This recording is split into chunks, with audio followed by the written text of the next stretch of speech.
The time has finally come, so let's not waste any of it. Let's swing right into this episode because this is the XP podcast and Spider-Man is here. So, let's finally talk about it.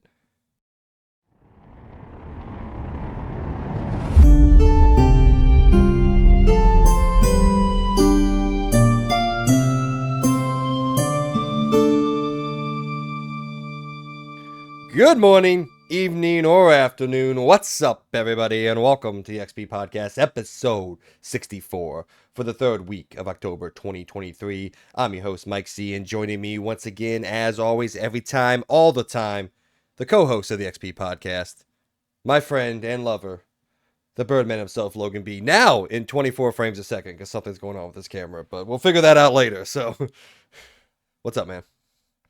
What's up, everybody? Welcome.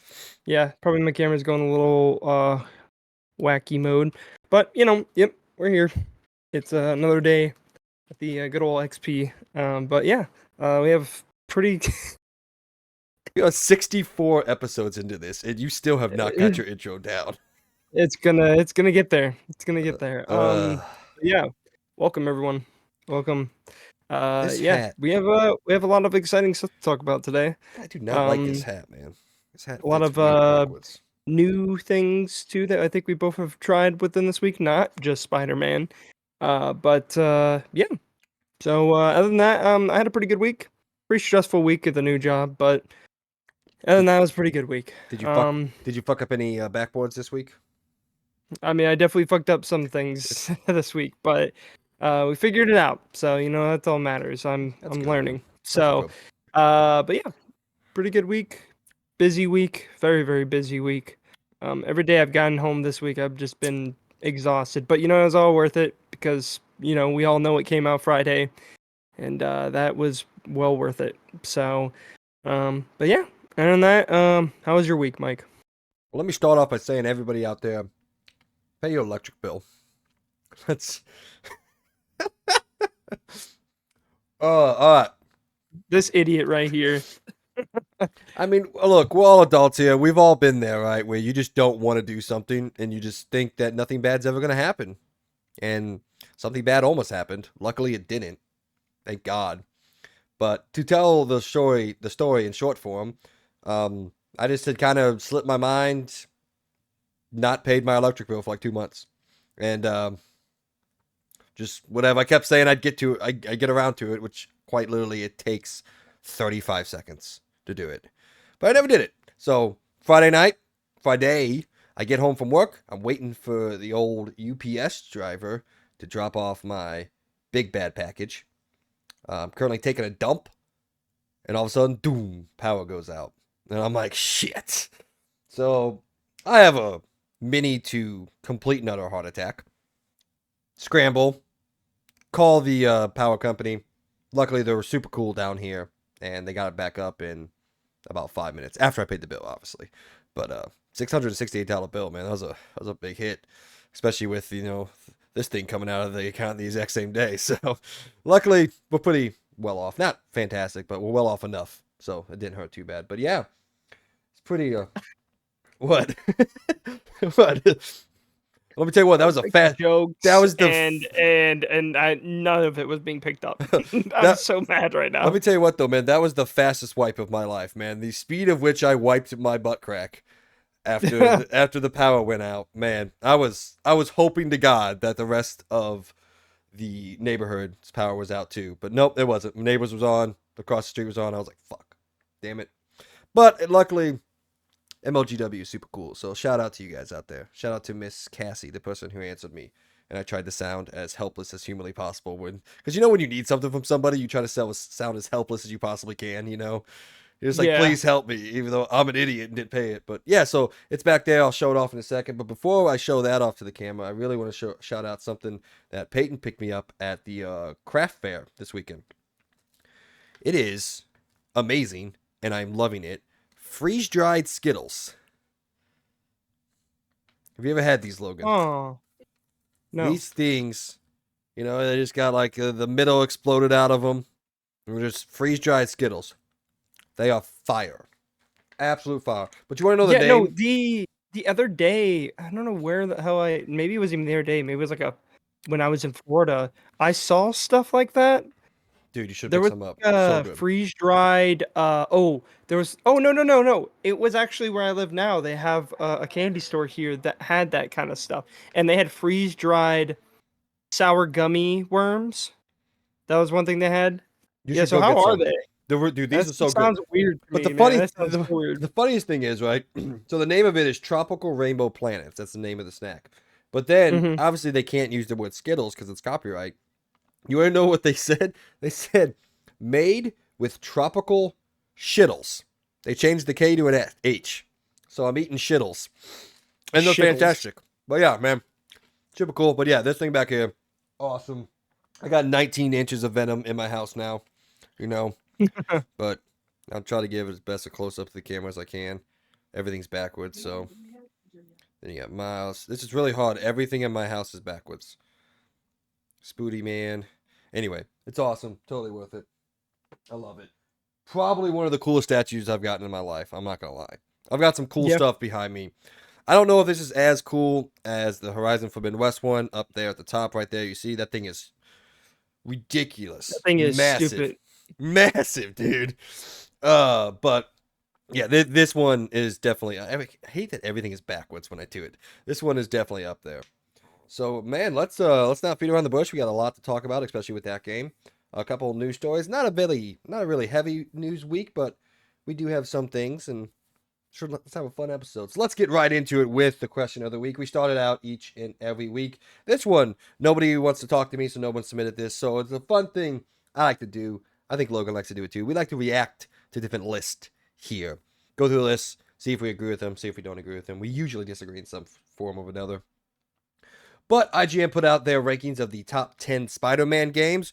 We'll go through the list, tell you what we think, but then I also wanted to ask Mr. Birdman over here, what is his favorite non-Insomniac Spider-Man? Because I feel pretty confident saying if I asked him what's his favorite Spider-Man game, it would be one of three from Insomniac. So I did want to just point that out. So keep that in mind when you're reading through this, Logan. When we're reading through this, what is your non-Insomniac favorite Spider-Man? But anyway, without further ado, the top 10 Spider-Mans as listed by IGN.com. Number 10, Spider-Man the movie, released in 2022. That wasn't right. Released in 2002 alongside the first and one of the best Spider-Man movies of all time. Mr. Tobey Maguire stars. Do you ever play this game? I did not. Oh my No. god. I Not played gonna all. lie, this is the problem with this. I haven't actually played a ton of non-Insomniac Spider Oh games. man, that's rough. Yeah. So Of, of, yeah, because I would love. There's a lot of games on here that look really cool. I would love to try out, but of this obviously now list, they're lost. So I've only not played one of them. So damn. yeah. Anyway, number 9, Spider-Man Shattered Dimensions, the Beanox developed, Activision published game based off the Spider-Verse. And number 8, the old PS1 Spider-Man, based off the animated television show done by Neversoft. Rip to Neversoft. Never see them again. Number 7, Spider-Man and Venom, Maximum Carnage. The only one I have not played. This one from 1994 on the SNES, and Sega Genesis. And number 6, Spider-Man Web of Shadows, 2008, Nintendo DS. I played that one as well. I love my DS. We talked about it last week.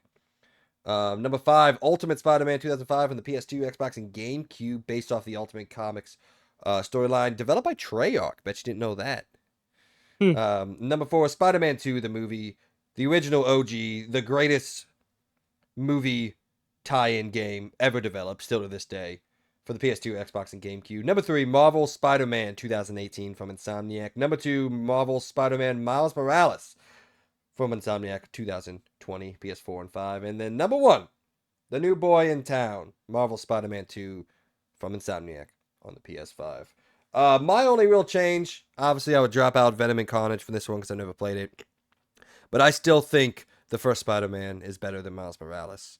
I know people hate on the MJ stuff and the Miles stuff with the whole stealth stuff and all that, but Yeah, I I don't like those are the worst parts of the game in my opinion. I I, hate those I don't parts. I hate them just at think all, they're dude. annoying. They slow down the game to a crawl. They don't really add a lot other than being annoying. Yes, there is some parts that are really cool about it, like some of the storytelling and like learning little bits, but other than that, the whole stealth gameplay just feels awful. in that game, like awful. Dude, are you So kidding that's me? why I hate those spots. The Like honestly, one my favorite part was in that area where they're in that train station area, and she's like a hostage and everything, and then all of a sudden you switch over to Spider-Man. That's my favorite part because as soon as I got to Spider, I'm like, oh, dude, I feel so much better now. I'm like, No, are you kidding thank me? God I get to actually be someone that can do something for once. Right before that, Oh, when you're stealthing around as MJ and you're watching Spider-Man like take out some people, that shit's cool, dude. It's character building. I no. guess this is me coming from the person that did not mind the force walking sections in the Order 1886, but I'm a weird gamer. I don't mind if this. And honestly, we're talking Oh about a. wait, no, I like that stuff. There's a difference, like they're Is not there? adding something like the parts about Order 1886 we're gonna talk about that suck. Let's be honest here. That stealth mission fucking sucks Stealth mission is with the awful. bow. Stealth That mission was almost awful. ruins. The stealth See, mission and almost that's ruins the whole game. yeah, see, that's the thing I hate is MJ sections could have been good, but they felt awful because MJ's stealth sections just felt horrible. Um, yeah. Well, I I don't want mean, to spoil anything about Spider-Man 2, but I've gotten pretty far and I don't want to say anything, but yeah, yeah. yeah. That's the problem with Insomniac Spider-Man. All of them is that the games are designed to move so quickly and so fast all the time that when it does ask you to slow down, it doesn't really control that well because it's not you're not meant to be walking around and doing other stuff.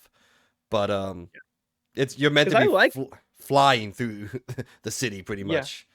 Because I really love the sections like in Miles Morales and then also even Spider-Man 2 so far that I've seen where you do have some walking around sections. Oh yeah, And I love well, those. I love those because they feel it slows down the game, but yet you get to learn a lot about the characters.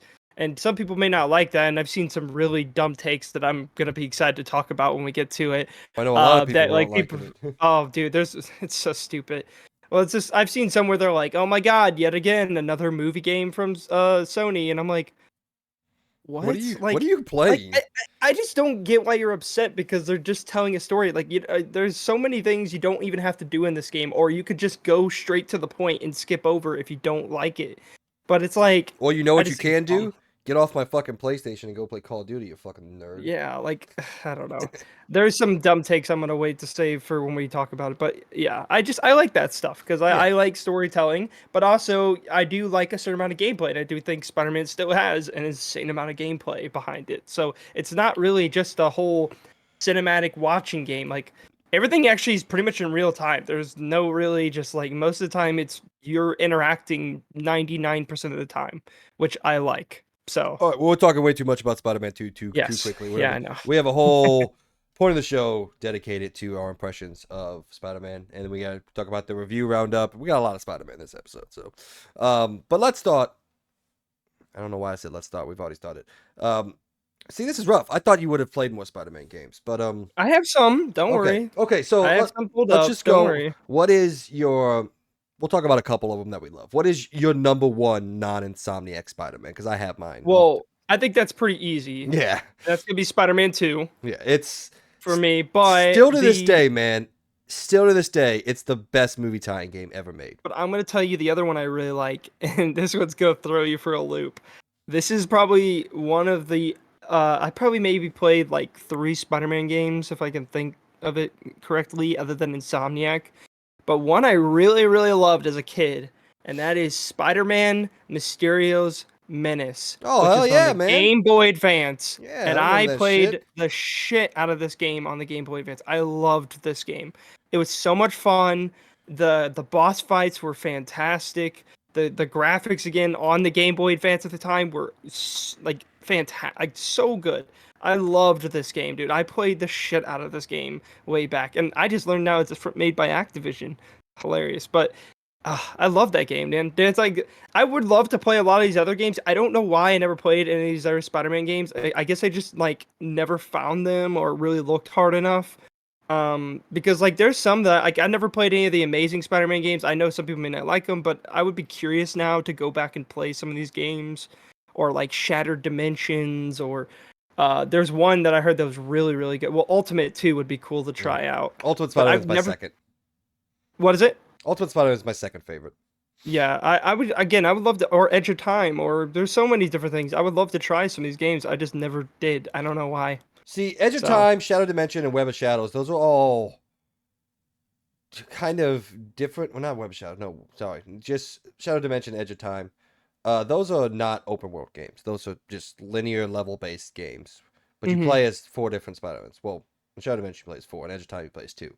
But yeah, they're much more smaller games. But yeah, man, I think they're great. I couldn't go back to them now because what we have played in the past 5 years. It's hard to go back to some of these other ones, but yeah, my top three in order are Spider-Man 2, the movie, Ultimate Spider-Man, and then number three, I'll throw Spider-Man 2000, the Neversoft game.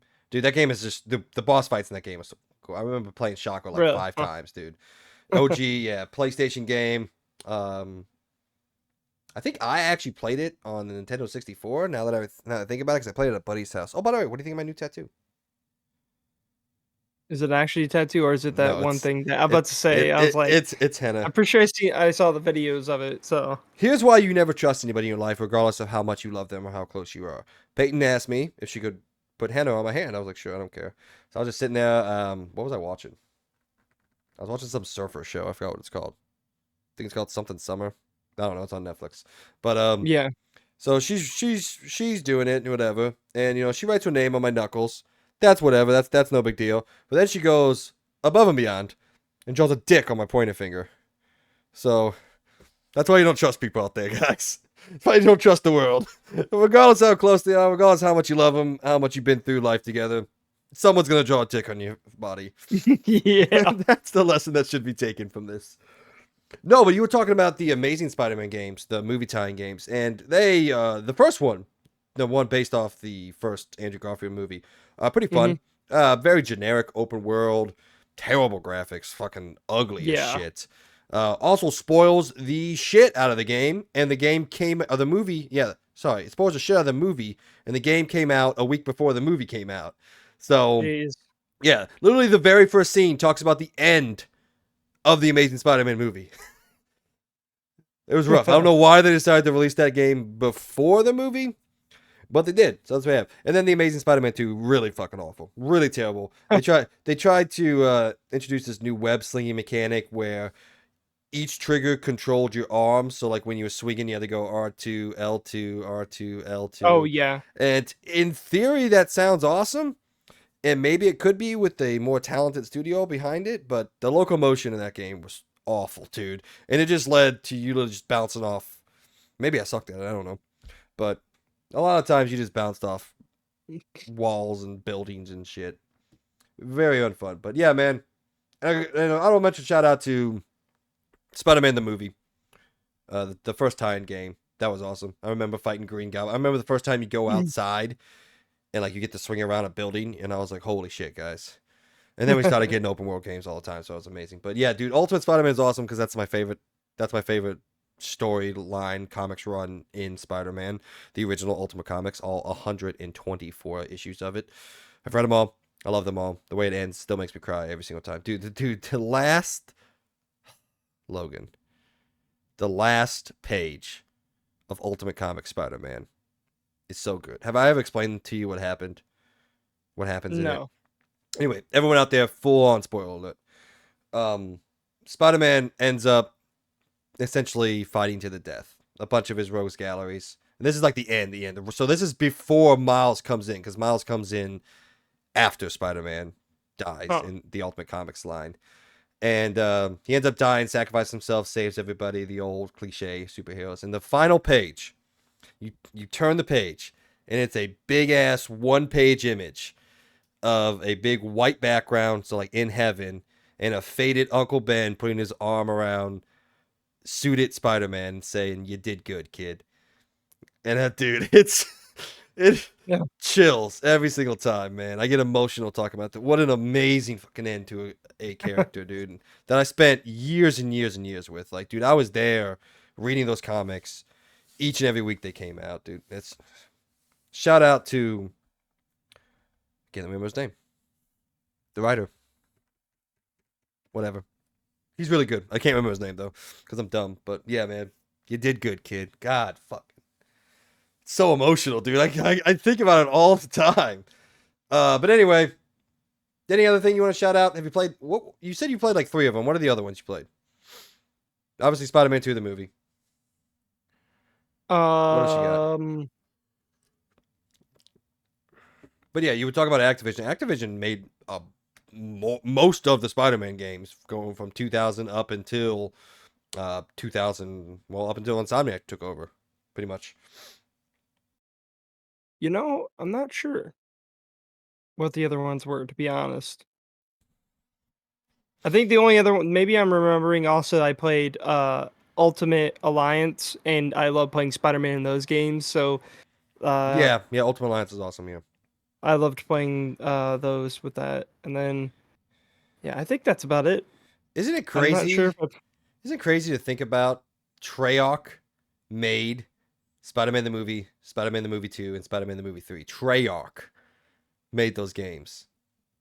damn. Yeah, That's wild. And then they got sucked into the fucking Call of Duty vacuum. yeah. Vicarious Visions also made a couple of them. They also got sucked into the Call of Duty. Honestly, everybody got sucked into the Call of Duty engine over there at Activision. I don't know who works for Activision that doesn't work on Call of Duty, which is Yeah. very annoying. That's the Yeah, one it's thing. really dumb. It's the one thing I hope Xbox maybe changes. Bring back, split them off, let these people, dude, because those Crash reboots and remakes and Spyro, those are so damn good. Toys for Bob, Vicarious Visions. I want to play those. Unless they're exclusive, then I'm not touching them. We'll be on PC, so Yeah, fuck it.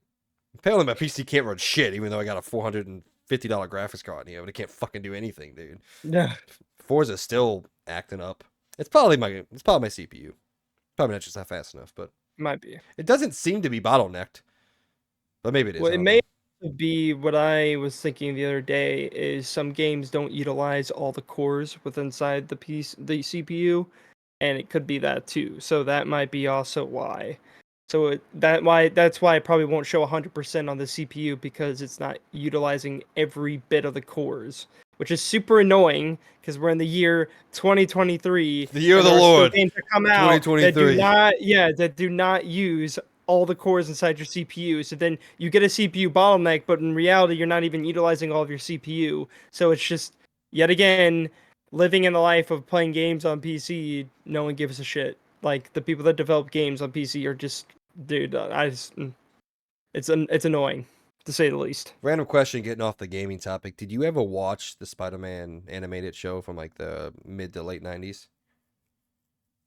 Yes, I think if I'm thinking Dude, of the you right have one, to. yeah. The one where Spider-Man gets like the freaking like spider arms. Oh yes, yeah, Yeah, I dude, that love shit's that so show, dude. good. That shit is so good, dude. All right, that's we good? Yep. All right. I was about to say that was a short one, but it really wasn't. Whatever.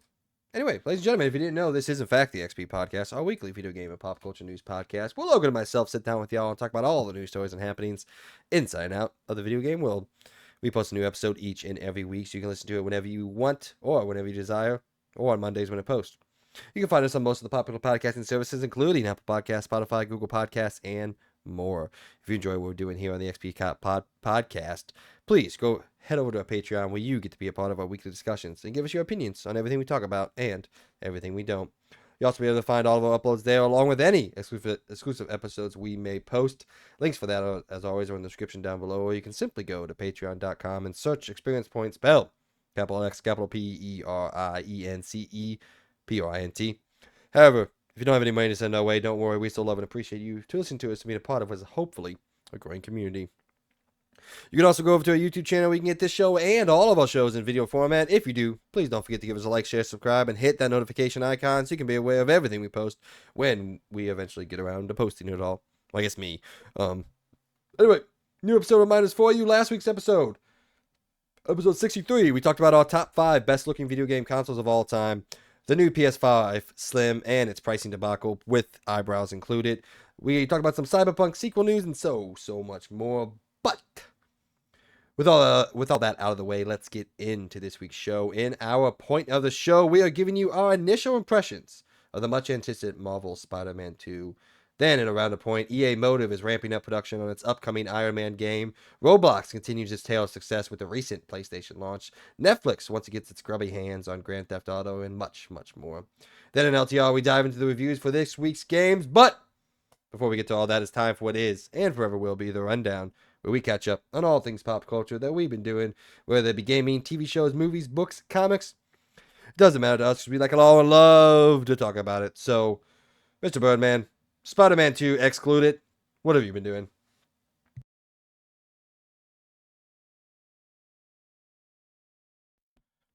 Well, I was gonna I just say, realized I wasn't like, you talking. gonna fucking say anything, dude? I know. I got a little something. Uh oh. And that is well-known thing as the Oh yeah. MetaQuest 3. So, Ooh. I'm just kidding. been playing. Yeah, I came in pretty early. I've been messing with that pretty much all this week. That's what I pretty much have been doing, just messing with it constantly. Figuring out it's in, it's out, it's in, it's out, in and out. Jesus Christ, I can't fucking talk.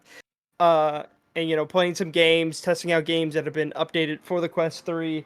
And I love it, man. It's great. It's definitely way better than the Quest 2.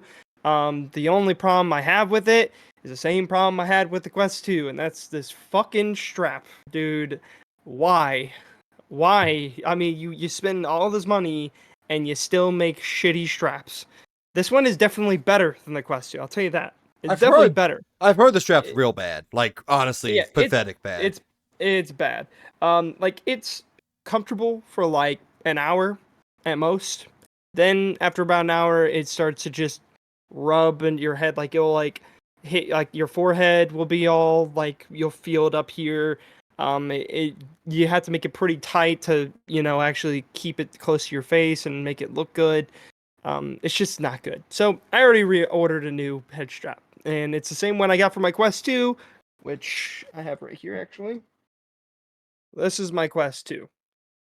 And this is the strap I have on it, which by the way is a million times better because it doesn't it look familiar? It's called a Halo strap. It's the same thing the PSVR 2 actually has. And I love this strap. Like it is unbelievably comfortable. It never hurts. It's super easy to change out. It comes with a little thing where you can put battery packs on it. It's phenomenal. So I ordered the new Yeah. one that they came out with for the Quest Probably the 3. strap it should come with. I'm gonna be honest. Literally, it should. Even the straps that they make for the Quest 3 that are owned by the same company are still shittier than that. And the thing is, they also cost like double the amount that this strap comes with. Like this strap right here, with the battery pack, $50. Guess how much the Elite strap with a battery pack costs? You know this. $130. I knew that. Yeah, I sell them stupid. at Target. Yeah, it's stupid, is what it is. I will say but, yes. The PSVR 2 is super comfortable, but it is finicky to get on. It's like a very Yeah. small sweet spot that you got to get it in. But once you get it in, super comfy. But anyway, so yeah, how's the experience? Dude, fucking great. I'll tell you right now, firsthand, the lenses that they have for it now, they're using pancake lenses, which are a billion times better. And also, it's not just so the Quest 2, how they originally did it was basically one full screen, and then instead of having a display in each eye. So I wish I had the specs up right now, but it's basically almost 4K in each eye, and you could definitely tell. Any game you play on here, even the ones that are older, that are backwards compatibility brought up, they look so much sharper, dude. Like the sweet spot on this headset, dude, is just so good. It's perfect. I feel like most games look unbelievably sharp. Also, finally, I can say after the Meta Quest 2, because I love the Quest 2. Don't get me wrong. I really, really like it. But when it came to watching videos, or if you try to find any entertainment in that, I really didn't think it was really great at that. It looked pretty blurry most of the time. Games were fine, but if you like sat down and maybe used the big screen VR thing, which I do like to use sometimes because it gives you that experience of like you being in a theater and you can like watch stuff that people are streaming and it's really cool. Um, the Quest 2 just wasn't there. But with the Quest 3, which I now have the settings up right here. Well, I guess I don't have, it doesn't tell me what the display is, but basically it's about 4K in each eye, if I'm thinking correct. Prove me if wrong. I know that that's what they advertised, but here it is. It is 2064 by 2208 pixels per eye. And again, with with the pancake lenses, they also don't have the screen door effect that one definitely does. So it looks again ultra crisp. Like it's very, very good. The actual pass through, color pass through, amazing. Like holy shit, it is really, really good. And it has the thing that the PSVR 2 has, which I really, really like that they added, where you could scan your room and it just fucking makes your circle and your thing for you. So now instead of you having to draw it out, which by the way you still can do, now you could just look around your room and it will make the environment for you. And it is so good and it's really awesome. I've had a few bugs with it where, sometimes if I made like a chair, because like you can now pick out certain things and make them, like if you have a desk, you can make a desk cutout. You can make like a chair cutout. If you want to make it a little bit better, and maybe if you want to have the chair show up in certain like games or in your environment, you could do that. But if you do that, I had one problem where I kept trying to make my area where I was gonna play, and it wouldn't save. I would click it, and it would go back to that area that I literally didn't scan. So I don't know why I was doing that. It only happened once, but they also now added the IPD adjustment thing down here, which is again way better than what Quest 2 had. Quest 2, you had to literally move the lenses, and you only had like 2 or 3 different areas. Now this goes from, I believe, 61 or 62 to 68 to 69 IPD, which is very, very Heyo. good. Heyo. But it also obviously supports, just like the Quest 2, it has 72, 80, 90, and 120 hertz. And some games do hit 120 hertz on here, and it's fucking great. It's really, really good. They also increased the field of view. Now it's about, as I'm going to read off the spec sheet, 110 degrees horizontal by 96 degrees vertical. That also does depend on how you have your IPD adjusted. For me, I can have mine pretty far out, so I get a really good field of view. But the closer you make the lenses to your eyes, the smaller the field of view will be. But that's just up to each person. But I think no matter what, it's better than what the Quest 2 had for sure. Sound built into this is actually amazing. Like, they really did a fucking good job with the sound in this headset. Mic, I've heard some pretty bad things. I don't know. I haven't really used the mic. So don't, take it as you will, but I will say the sound is far better than the Quest 2. Like, it sounds really good. They definitely put the work in, and you could tell where they put the speakers. They're like right here. But also, I think the facial thing is a little bit more comfortable. It does get a little warm, but it's pretty damn comfortable. And I mean, it also is because they redesigned it to be a little bit more like, it definitely is still, I think what I saw online is it is a little bit more heavier than the Quest 2. But in my opinion, I think it feels way better. And I think it's also because of the balance that they built into the front of this headset. But let's get to the exciting part. First thing first, they, which I wish I could find the controllers. Actually, wait, one second. All right, to fill this awkward momentum, stop. I got nothing, honestly. I'll talk about PSVR 2. Okay, good. I don't do too much. Okay, Welcome back, Logan. I'm back. All right. So, ooh, okay. These are the new controllers for the Quest 3. They took off the shitty ass rings that they added on there.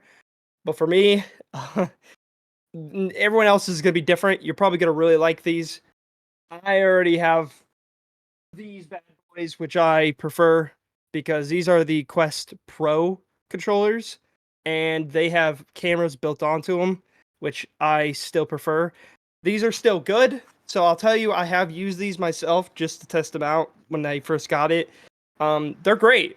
They're just basically like the Quest 2 controllers, just without the shitty ass rings that were around it that literally break so easily. It didn't break for me because I'm not an idiot, but it was annoying when you're playing games and you're trying to put your like hands together. You would always bang them together. Now not having the ring, it's so much better, so much better. But also just getting this is even more better because I know it just said more better, but it is better because it actually could track full body and everything. It tracks itself. So if I do this, for example, it's not gonna just fucking cut out because you gotta remember with these, they're basically when it's out of view, it's just guessing where it is at that point. It doesn't really know where they are. So obviously, I don't recommend someone going and paying full price for these, but if you can get them on like the cheap, fucking hell yeah, these things are awesome. But gaming wise, that's the exciting part. I played Red Matter 2, which by the way is actually stupid looking. Like it is so good. Like I am very impressed that this mobile thing can fucking like crank out basically 4K graphics on a fucking headset standalone, and it looks so good. Like it is insanely good looking on this headset standalone. How Like much did you I played pay? PC VR. What? How much did you pay for the Pro controller set? I think I paid like 100. Damn, that's a ridiculously good deal. Yeah, that's what I'm saying. Don't buy Yeah. it for the full Well, price. I'm looking on I'm just eBay, telling people. dude, and the best single deal I can find. Oh, here's one. Oh, non-functional. Never mind. $60 Yeah. for a non. Fuck out of here. It's about $119 for the right one. Yeah. Combined, it's about $200. Jeez. That's ridiculous. Yeah. But Hey, but in good I news, you can buy a Quest Pro for a measly $1,100. Not too bad. it's funny if you look up the specs and everything. Literally, the everything in the Quest 3 is better, and even including the only thing that isn't in the Quest 3 are two things: local dimming and eye tracking, I believe. But eye tracking is very like barely used in the Quest Pro, from what I've told. So you're not really missing out on much. Getting you might as well just get the Quest 3 because it's more powerful in every way and just about better in every way. So, but okay, so yeah, I played that game. I also played Into the Radius, which got an update. I do want to play Walking Dead when it does get an update because, which is by the way, is very confusing right now because everyone keeps posting videos of there is an update. There hasn't been an update. They said they are going to be coming out with an update. They just showed a little bit of a demo that they made with the new update. So I can't wait to see it though. And the thing that made this all worth it too is there's a game I'm actually really excited for that's coming out for specifically the Quest 3 and Quest 2, and that's Asgard's Wrath 2, and it looks awesome. It looks like a legit game on the fucking, like headset that I could actually put some hours into and really like. And it comes with it for free.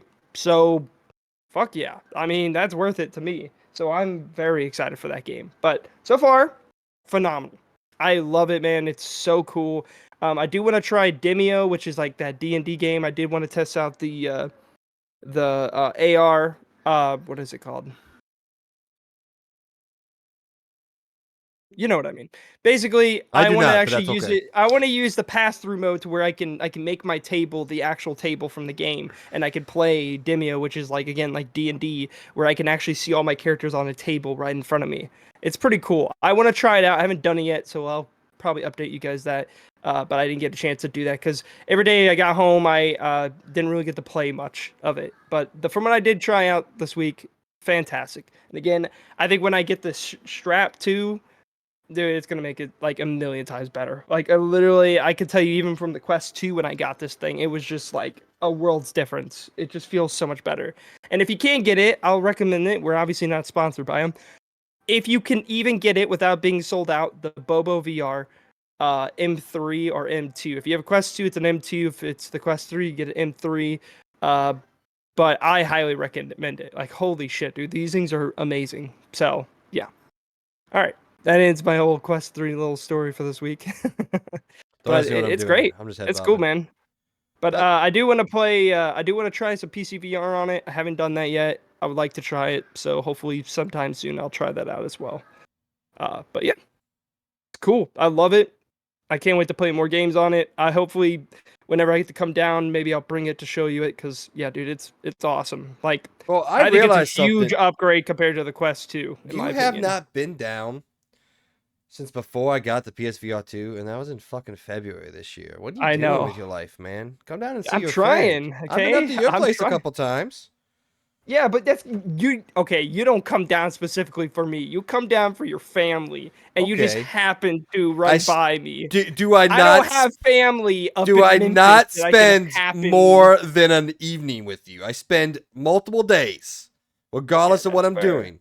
Well, I'm trying to come down. I want to. So We hopefully sometime. just bring it over to my family's place when I'm there in December, because you are still coming Oh out to yeah, the yeah, house, yeah, right? Yeah, yeah. yeah, December, you said? yeah. We fly back in on the Yeah. Okay. 24th, and then we leave for. Just let me know this time. Because last time you told me you were gonna have me come over to your parents, you literally never told me a single thing, and I'm like, oh no, we're not coming over there, I Yeah, guess. I was busy. That's a Yeah. lie. I just didn't want you to come over. Dang, rough. Oh, never mind. Y'all know I got that controller. Anyway, Yeah. all right. Well, that's awesome, man. I'm cool. Yeah. What was I gonna say? I don't know. It doesn't matter. Um, useless. Oh yeah, I was gonna say one of my dad's gonna get it because he's really excited about the Quest 3 as well. He doesn't listen to the show because he doesn't like his son, but I'm in a Damn. mood. I'm in a mood tonight, man. Let me tell you. I had a long and annoying day at work. Hey, that's fair. I got yelled at in the parking lot of the mall. Why? It's a long story, man. Pretty much, I was sitting there. I started my car. I was talking to Peyton. Hung up with Peyton. I put my car in reverse, and I guess these two parents were not paying attention to the kid at all. And the kid was just standing behind my car. By the way, when I say kid, I mean like 2 to 3 year old. I could not see him at all. And the dad like freaked out. I hadn't even started moving. I just put the car in gear, and he like started freaking out, yelling at me. He called me a mother effer. That was crazy. And so I get He out of was my a 2-year-old? I get out of my car, and I was like, yo, what's up, man? And I see him pick up his kid. I was like, oh, okay, that makes sense why you were yelling, but why are you mad at me? What did I do? I didn't do Yeah, anything. watch your kid I next could have time. stared behind and not seen your child. Maybe don't let it run in an open parking lot with a car running. I don't know. Yeah. Thoughts. Fuck that guy. No, He was yelling at me, he's a dude. He was so mad at me. I was like, I didn't even start moving. I just put it in gear. I hadn't even taken my foot off the clutch. Yeah, that's a bit much, in my opinion. Called me a mother effer. I was so mad, dude. I was like, oh, what do you mean? I did fuck you? But I can't say that. So, anyway, all right. Tell me about Space Dandy. Oh, yeah. I always read it as So, Daddy. yeah, Maybe that says something about me. I don't know. Space Dandy is fucking phenomenal, basically. It's not much of like an anime that has a ever-going story. This It's a one thing blew that you up. can, Look at this guy. dude, that looks like a fucking pill A in a Skittle. way. I don't know why. I mean, it's a pill. Um, It's a pill for depression. yeah, nice. Yeah. But so Space Dandy is again, as I said, it's not much of a story driven kind of anime. It's more like you can literally jump in at any point and you're not missing anything. But each episode is its own little story, and it's fucking hilarious, dude. Again, you read the description of it last time. Just go check it out. If you want to know more about it, go listen to the last episode. I kind of already talked a lot about it, but yeah, I watched more of it this week. It's great. I love Space Dandy. It's actually becoming like one of not the best anime I ever watched, but I really am enjoying it. I think it's hilarious. It's funny. Every episode hits. It's great. So yeah, that's what I gotta say about it. Just it's great. Cool. Go Yeah. watch it. It's Haven't got a funny. chance. Haven't got a chance to take it out. Take it out? Check it out yet. I started watching, that stupid surfer Netflix show. I think it's called Surviving Summer, I think. I don't know. Is it a romantic one again? I don't even know what it is. It's Australian, so Oh, okay. yeah. I'm in the second season now. I mean, it's not long. It's like 8 episodes, but I watch a lot of dub stuff when I'm like doing schoolwork and I'm like, or I'm reading a story for school or I'm writing or whatever, just because I don't want to have to watch a show that I'm going to pay attention to. I just put on something stupid in the background. That's where a lot of my television shows. Like I remember when I went back to school a while ago now, when I was in community college. I had a lot of like math work, and I just watched the entire series of One Tree Hill again while I did like entire semester. I just did math homework for hours on end because I was in. I got the lucky.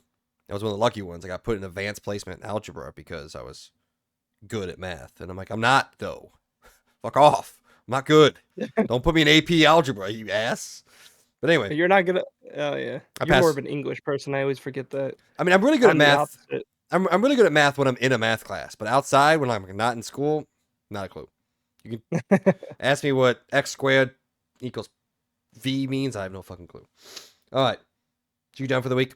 Obviously, we're gonna talk about Spiderman 2 in a little bit. Yeah, not again. Not a really busy week. but you know, some Also a cool busy things week. happen. Yeah.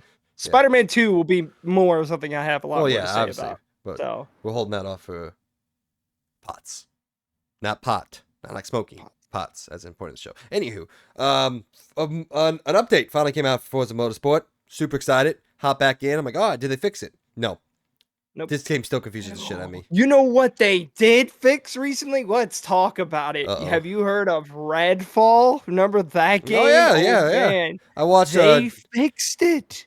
Well, They fixed they it. didn't No, I fix mean it. They the just made it game run.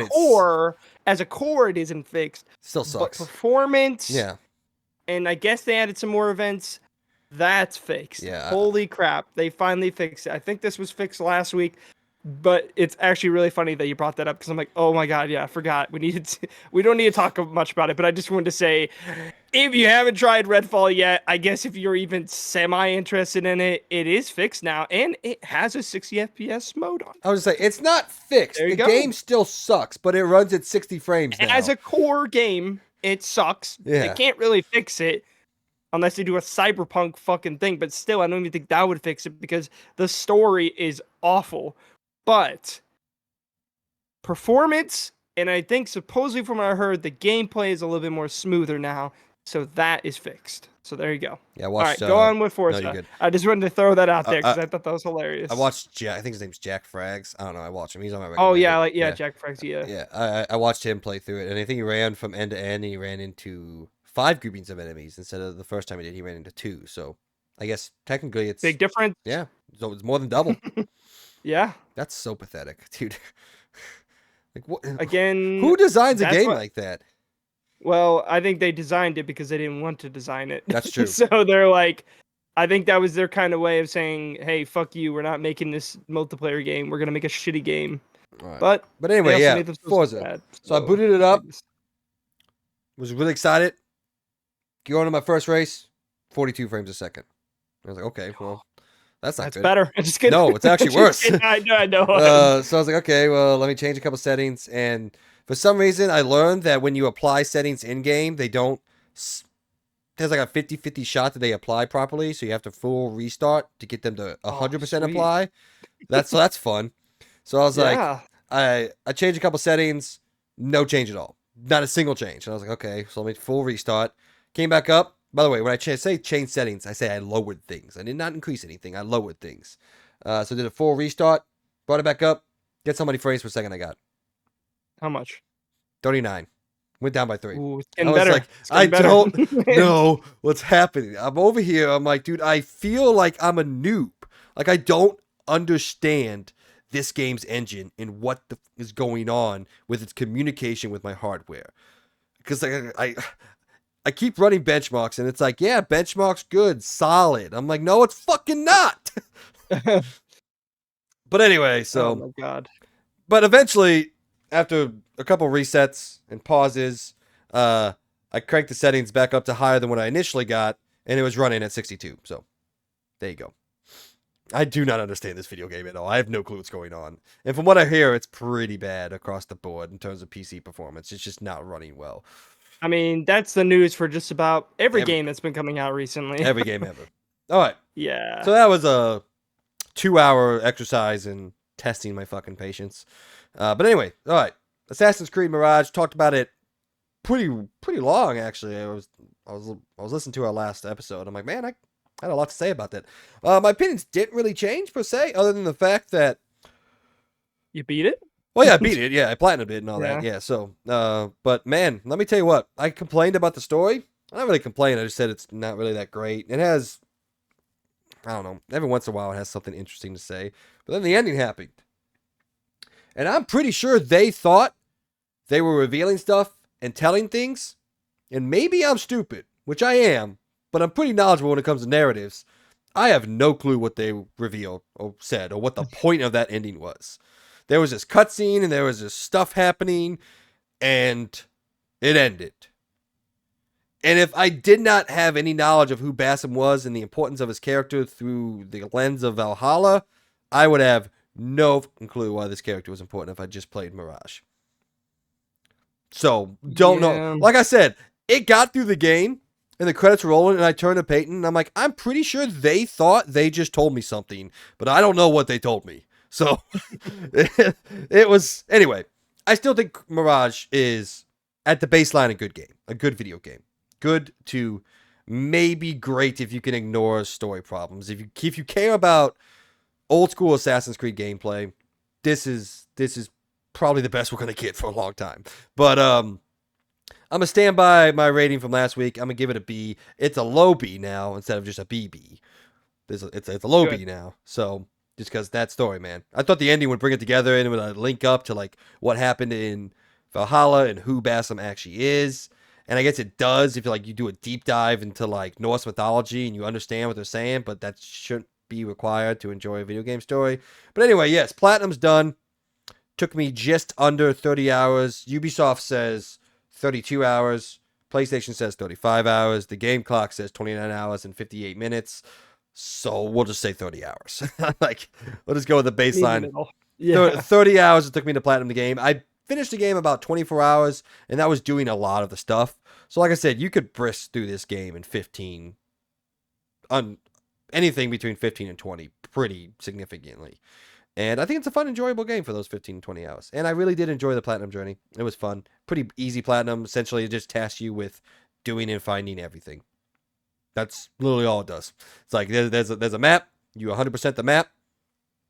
You do a couple extra things. The only annoying trophy was there's these new like collapsible things that you could run by and hit triangle, and Bassam pulls them down, and it's supposed to be like to help you get away with guards. Well, I never did that the entire game. I just went to the roof and evaded them that way. And so I looked up online. I'm like, what's the best way to do this? And they said, fast travel to this point, run to here, hit triangle, fast travel back to that point to reset the scaffolding, repeat until you're done. So I had to do that 20 times. So that was about 10 minutes of just me fast traveling and then running in a straight line, hitting triangle, fast traveling back, running a straight line. That's trophy stuff for you right there, man. But Sounds like fun. it was. I really enjoyed those 10 minutes, Logan. Probably the most Yeah. memorable experience from the game. But yeah, That's rough. no, it's not. I think a solid low B, which I realize isn't really our grading scale, so I'll just say B. But there's variations in those B's, so a good to great game, I think. Like And it barely gets a beat, Yeah. basically, is what you're Yeah, supposed just to because say. the story, I really thought the ending would bring it around. I was holding out hope that the ending would make it worthful. That's not a word. Worthwhile. Worthy? Oh, there Worthwhile. you go. Yeah. And it did not. So just know, Logan, if you do get this game for Christmas, I know you're thinking about it. Ignore it. The story. When people are talking, just have fun being an assassin, because it was a lot of fun being an assassin. And like I said, the tools, fun to use. I actually got pretty good at the combat. I had told you that like the combat's not designed to engage a bunch of enemies, and it's still not. But by the time I was done with the game, I could confidently like take on like groups of 3, 4, 5 people and get out of there pretty unscathed. But it's still not like Valhalla. Valhalla, I could take out an entire fort and get hit once. So Yeah. yeah. But all right, I have a surprise game for Logan. Oh. All right, so I platinum Assassin's Creed Thursday morning. I timed this out very well, by the way, with Spider-Man. And then I didn't have anything else to do. And I'm literally just waiting for Spider-Man. So I started playing a game that I feel like I am going to go back to once Spider-Man and maybe a couple other things are done. I got Super Mario RPG coming out in November. Definitely want to get on that. Alan Wake 2. No clue if I'm going to have time to hit that, but I do want to hit it. Can you give me one guess of what this game is? Unless you saw it on PlayStation, then it's not fair. Okay, so you already said PlayStation, so that took away one idea I had. Okay. What was your one idea, I guess? It was gonna be Hi-Fi Rush, but nope. No. I guess I say Why don't you surprise try game that game, man? for 'Cause I was like, Logan. It's not really for you at all. It's a surprise to you, I guess. okay. Yeah, and it's not like I played it Um, for you. Okay, is it a game that you wanted to play like for a while, like that you told me about, or Yes, it's a game that I wanted to play. Came out last year last year? in Ooh. a franchise or a kind of universe that I've always really loved. Both of you, both me and you, have always loved. And it was a pretty disappointing game. Callisto Protocol. I played that last year. What are you talking about? I just didn't beat it. Oh, I didn't. Oh, okay. No. Gotham Knights. That. Oh, Here's what I have to say. that's sad. I actually played it for like 4 or 5 hours, and then I played it Yeah. Friday during the day when I was waiting for Spider-Man. Not terrible. Not great. Yeah. Generally pretty boring if you like just kind of lull your eyes over and don't pay attention. But it had some interesting, we'll say interesting, out there theologies to the game. The first 10 Yeah. minutes is all one cutscene, and it is a banger of an opening. Fantastic opening. It's such a cool cutscene, man. It sets up so well. And then the whole game is really around this. You go out on patrol every night. You can choose your character. I'm kind of just going one to the other. So I'm doing all 4 characters, trying to just get used to them evenly. My main is Batgirl because Bat Booty. Moving on. End of the story. But the combat's pretty basic. It can be engaging in a way when you start unlocking stuff, but it's pretty basic. It's press square, dodge, win, and use gadgets. But the whole like crux of it is you go out every single night on patrol and you do these kind of random crimes. You get like these, I think they call it crime points. It doesn't matter. You get information about the different crime that's going on in the world of Gotham or the city of Gotham. And the more you do that, you can interrogate people. And the more you do that, the more missions you unlock, and that unlocks story missions. When you finally like interrogate the right group of people or enough people, you get enough knowledge and information, and that just keeps unlocking the next mission or the next side mission, yada yada yada, endless repeat. That's pretty much, from what I can see, how the game is set up. You're doing these things night in and night out, taking down criminals, interrogating them, finding information, new story quest pops up, do story quest, restart again.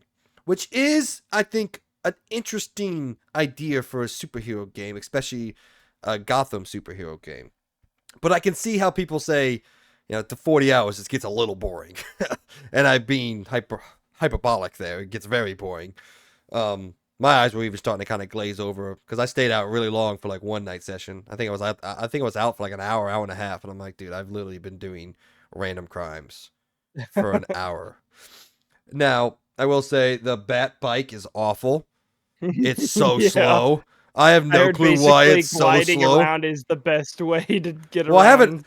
See, here's what's annoying. You don't unlock your traversal mechanics until you unlock Knighthood. And unlock Knighthood, you have to do these set of challenges for each character. So that's what I'm trying to get to so I can unlock interesting ways. But the grapple is like ridiculous. I can grapple across an entire city block, which is kind of cool.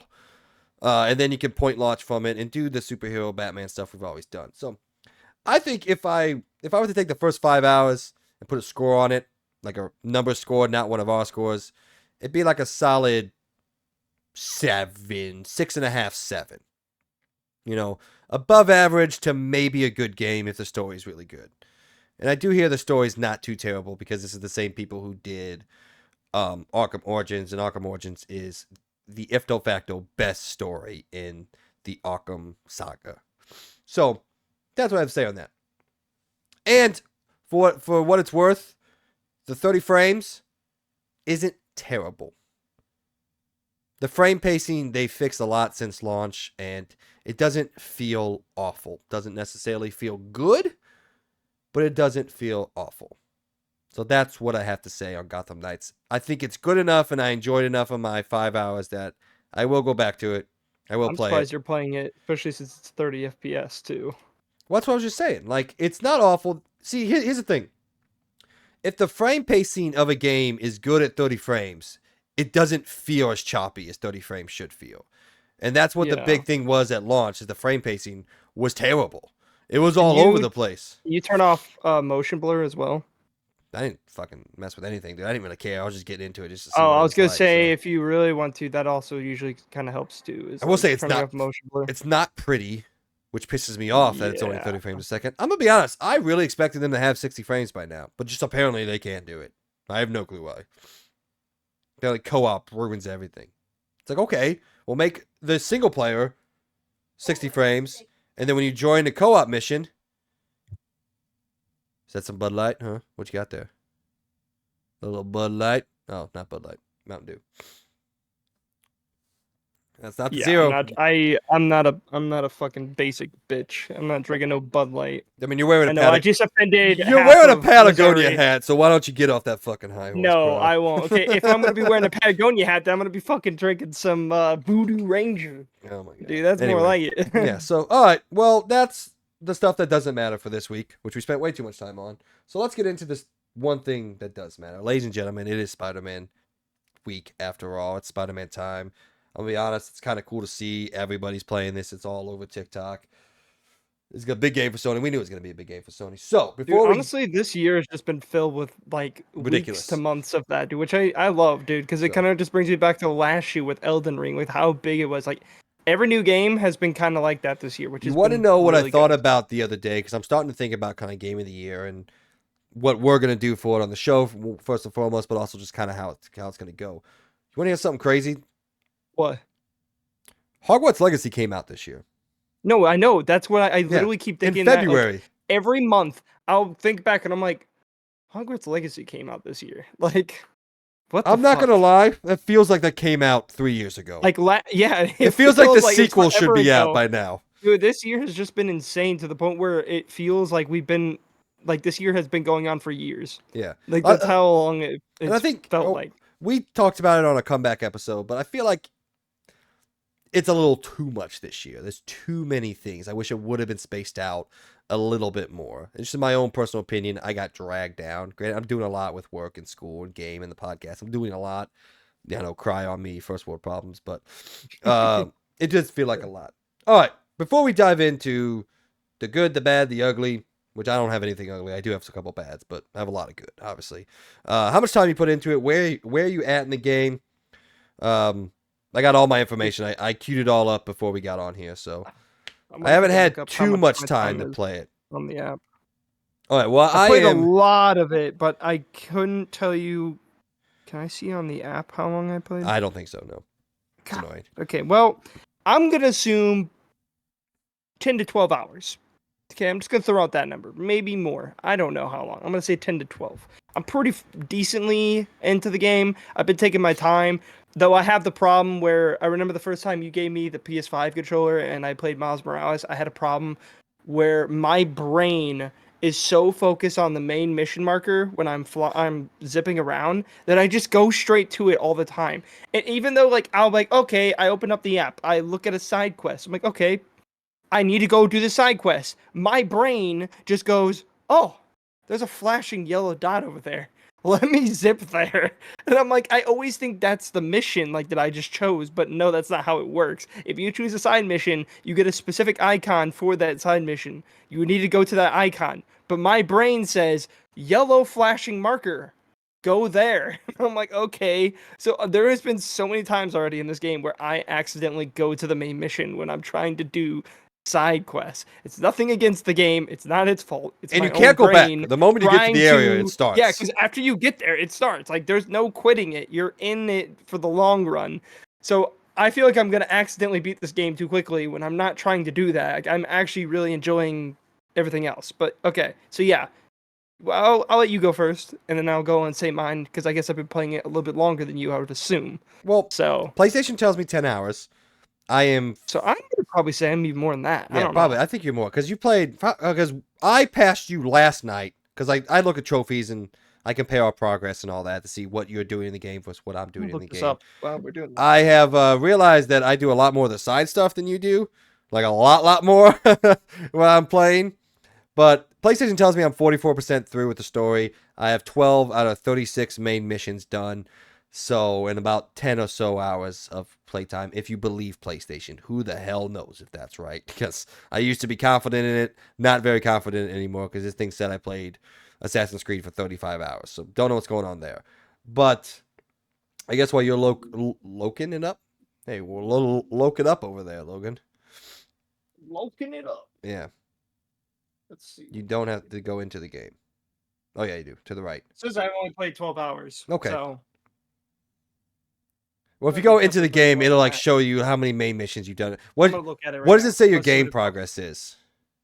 Well, you're already into it's it, about so to load up. You know how fast it's gonna load. It'll be okay. it does load. Well, That's something we speaking can of talk. that, It loads. Fucking super fast. Like, have dude, you- you can start from the menu and it's like Boom. Have you tried the fast travel yet? Because that is stupid. The fast No, travel I have system not. is ridiculous, dude. Damn, it doesn't tell me how long. I'm 30%. Okay, I'm about 26%, so we're not that different. You know, Yeah. Okay. so that's cool. Okay, so we're I about wish I the. could You've probably done a see. mission or two more than I have. So, but yeah. So I guess it's time to dive right into it. Did you just fall straight into the water? I did. How'd you hear that? I didn't hear it. I saw it. Your TV's on screen. Oh, yeah. No, it's I'm in the water right now. So I'm if no you longer go underwater. to if you press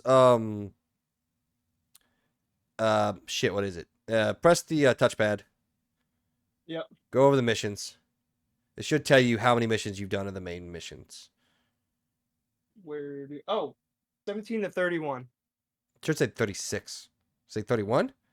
Yeah, 31. Oh, well, I've done 12, so you've done 5 more main missions than I have. So I guess you're Okay. decently more than I am. But I guess my percentage is because I've done so much side stuff. I just do all the side stuff all the time.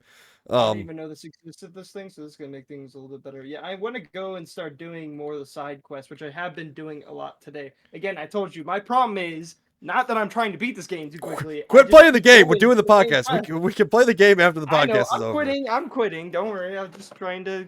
I Okay, got but you. I got you. yeah. Yeah. Okay, So so you go on with your, and then I'll see what I have to so say. you're I have about gone through more of the story, but you've done more of the side quests. yeah, So I've done that's a a good lot thing. of the We'll have side this. stuff. So, but yeah. So let's get our negatives out of the way. Well, not negatives because there's nothing negative in this game. There's just stuff that I've noticed that, it's okay. My biggest takeaway, and this may be controversial, it's not on the Xbox fanboy side.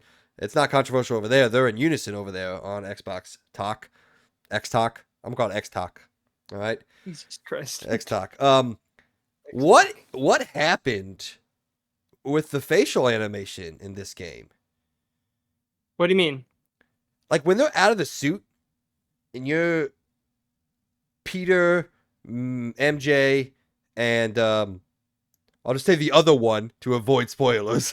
I'll say the Oh other yeah, I one. mean, yeah, I know who you're talking about. Yeah, Yeah, of course you know who I'm talking about. Everybody knows, but I'm just that's dude who doesn't but I mean, spoil it's not things. much of a spoiler because they already showed it in a I'm lot of not saying it. I previews. don't care. I don't give a shit. I'm not saying Okay, it. okay, Uh, okay. I won't say it then it either. maybe this is me not remembering properly, but to me it looks worse than the first game and how their faces look. And I'm like, what happened here? Now when they're in a cutscene and the suit's on, looks fucking incredible. This game is gorgeous. Especially the city when you're moving. The suits look amazing. The ray tracing on the suits, the ray tracing in general is super well done. It's everywhere. I've been paying attention to it.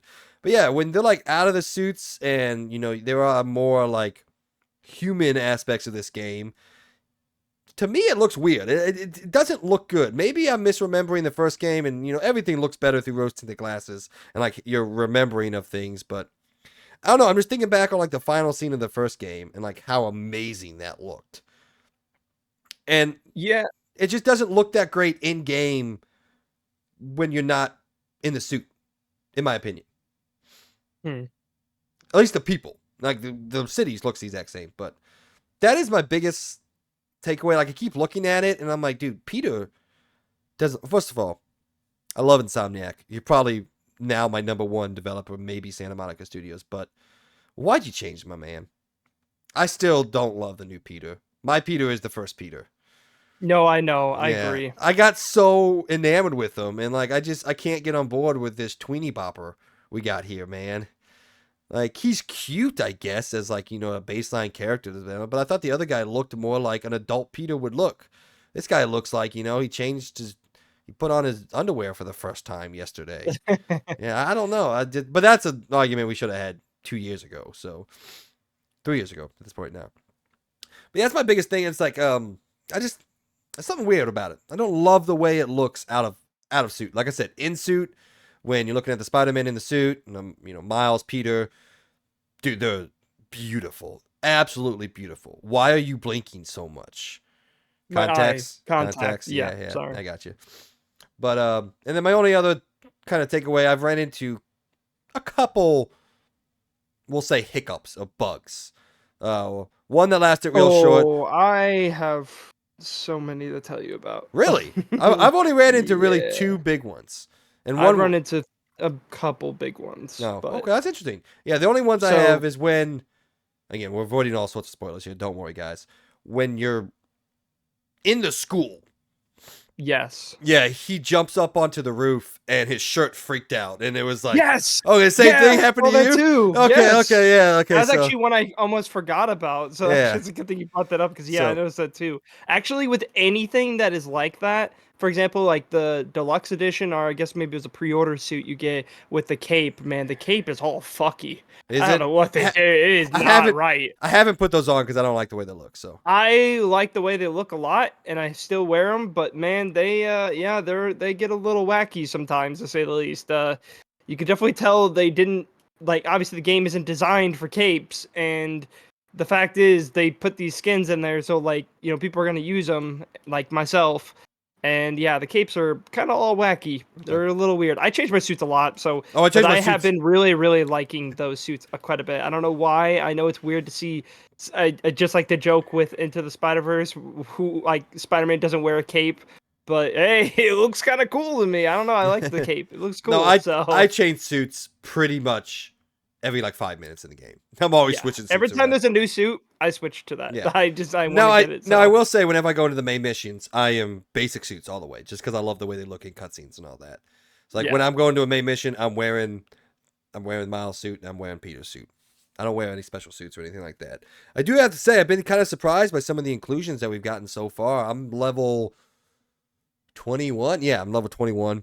So with the amazing suits and the well, you know what? No, never mind. There's a couple Okay, suits from so yeah. let me put my opinion on the whole facial thing. Okay. Yeah, Um, absolutely. I Let's have will a say dialogue. I do think you have some rose-tinted glasses on because I do think it is pretty much damn similar. But I do think though if you turn on fidelity mode, I don't know why, man, but it's like completely different Is now. it Like okay? fidelity mode is like so much better, which is kind of sucky because like I really love performance mode, and that's why I've been sticking with it because I like the fluidity of the combat with 60 FPS. It just feels so good. I even have the VRR mode on. But yeah, if you go to fidelity mode, this game actually really changes the way it looks. Like, I don't know why. I have been testing it back and forth, but fidelity mode, man, actually looks very, very good compared to performance mode. Maybe it's because the hair is completely different in fidelity mode compared to that, but also it's just more sharp. It seems like the shadows are pushed up a little bit because I noticed one thing, especially in this game, is two things I've noticed that have been kind of sucky about performance mode, and I don't remember noticing this in the other games, is shadows seem very, I don't even know how to explain it. It's like very like pixelated looking. And then also like hair, man, like looks very pixelated at times. MJ's And hair I'm is like, rough. yeah, and I'm like, what the fuck is going on? Like it looks kind of awful at times, and it really sucks because at times, especially due to the lighting, I think some of these environments, especially through story missions, look phenomenal, even in performance mode. But sometimes, like in certain lighting situations, it can look pretty awkward. It's kind of like reminding me of Starfield a little bit with like some color looks good, but then that time looks kind of bad. I don't know. It's kind of weird at times. It's a little wonky. But I'm gonna jump in real quick and just say a couple glitches I run into. There's this museum that you can go outside of that has like a bunch of art pieces, and I came across this tree, and I don't know what happened to this tree. At first, I thought, this must be an activity. It's glitching out for a reason. It looks weird for a reason. No, dude, this is like the most pixelated tree I've ever seen in gaming. I wish I took a picture of it, but it's by a bunch of these art pieces in the game, and it literally looks worse than a PS2 tree. Like it's that Really? bad. Like it was like super skinny, pixelated. It moved like this. The leaves were super pixelated. I'm like, did it just not load? Did the asset never load whatsoever? But it was really bad, and it wouldn't load at all. It was just stuck like that. It looked really bad. So I don't know what was going on, but it looked really weird.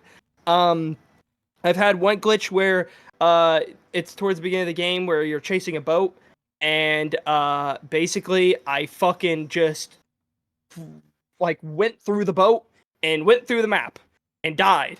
And I saved the clip for this. And there's another mission later on. Again, I'm not gonna ruin because it's a really good mission. It's one of those slower missions, but it's actually really just a lot of storytelling's happening, and it's just kind of like fun, to say the least. I don't want to ruin it, but it's just fun. But basically, you and MJ are about to do something, and one of the NPCs just goes and just walks right through me and through the thing that I was doing. I'm like, what the fuck just happened there? I was like, okay, all right.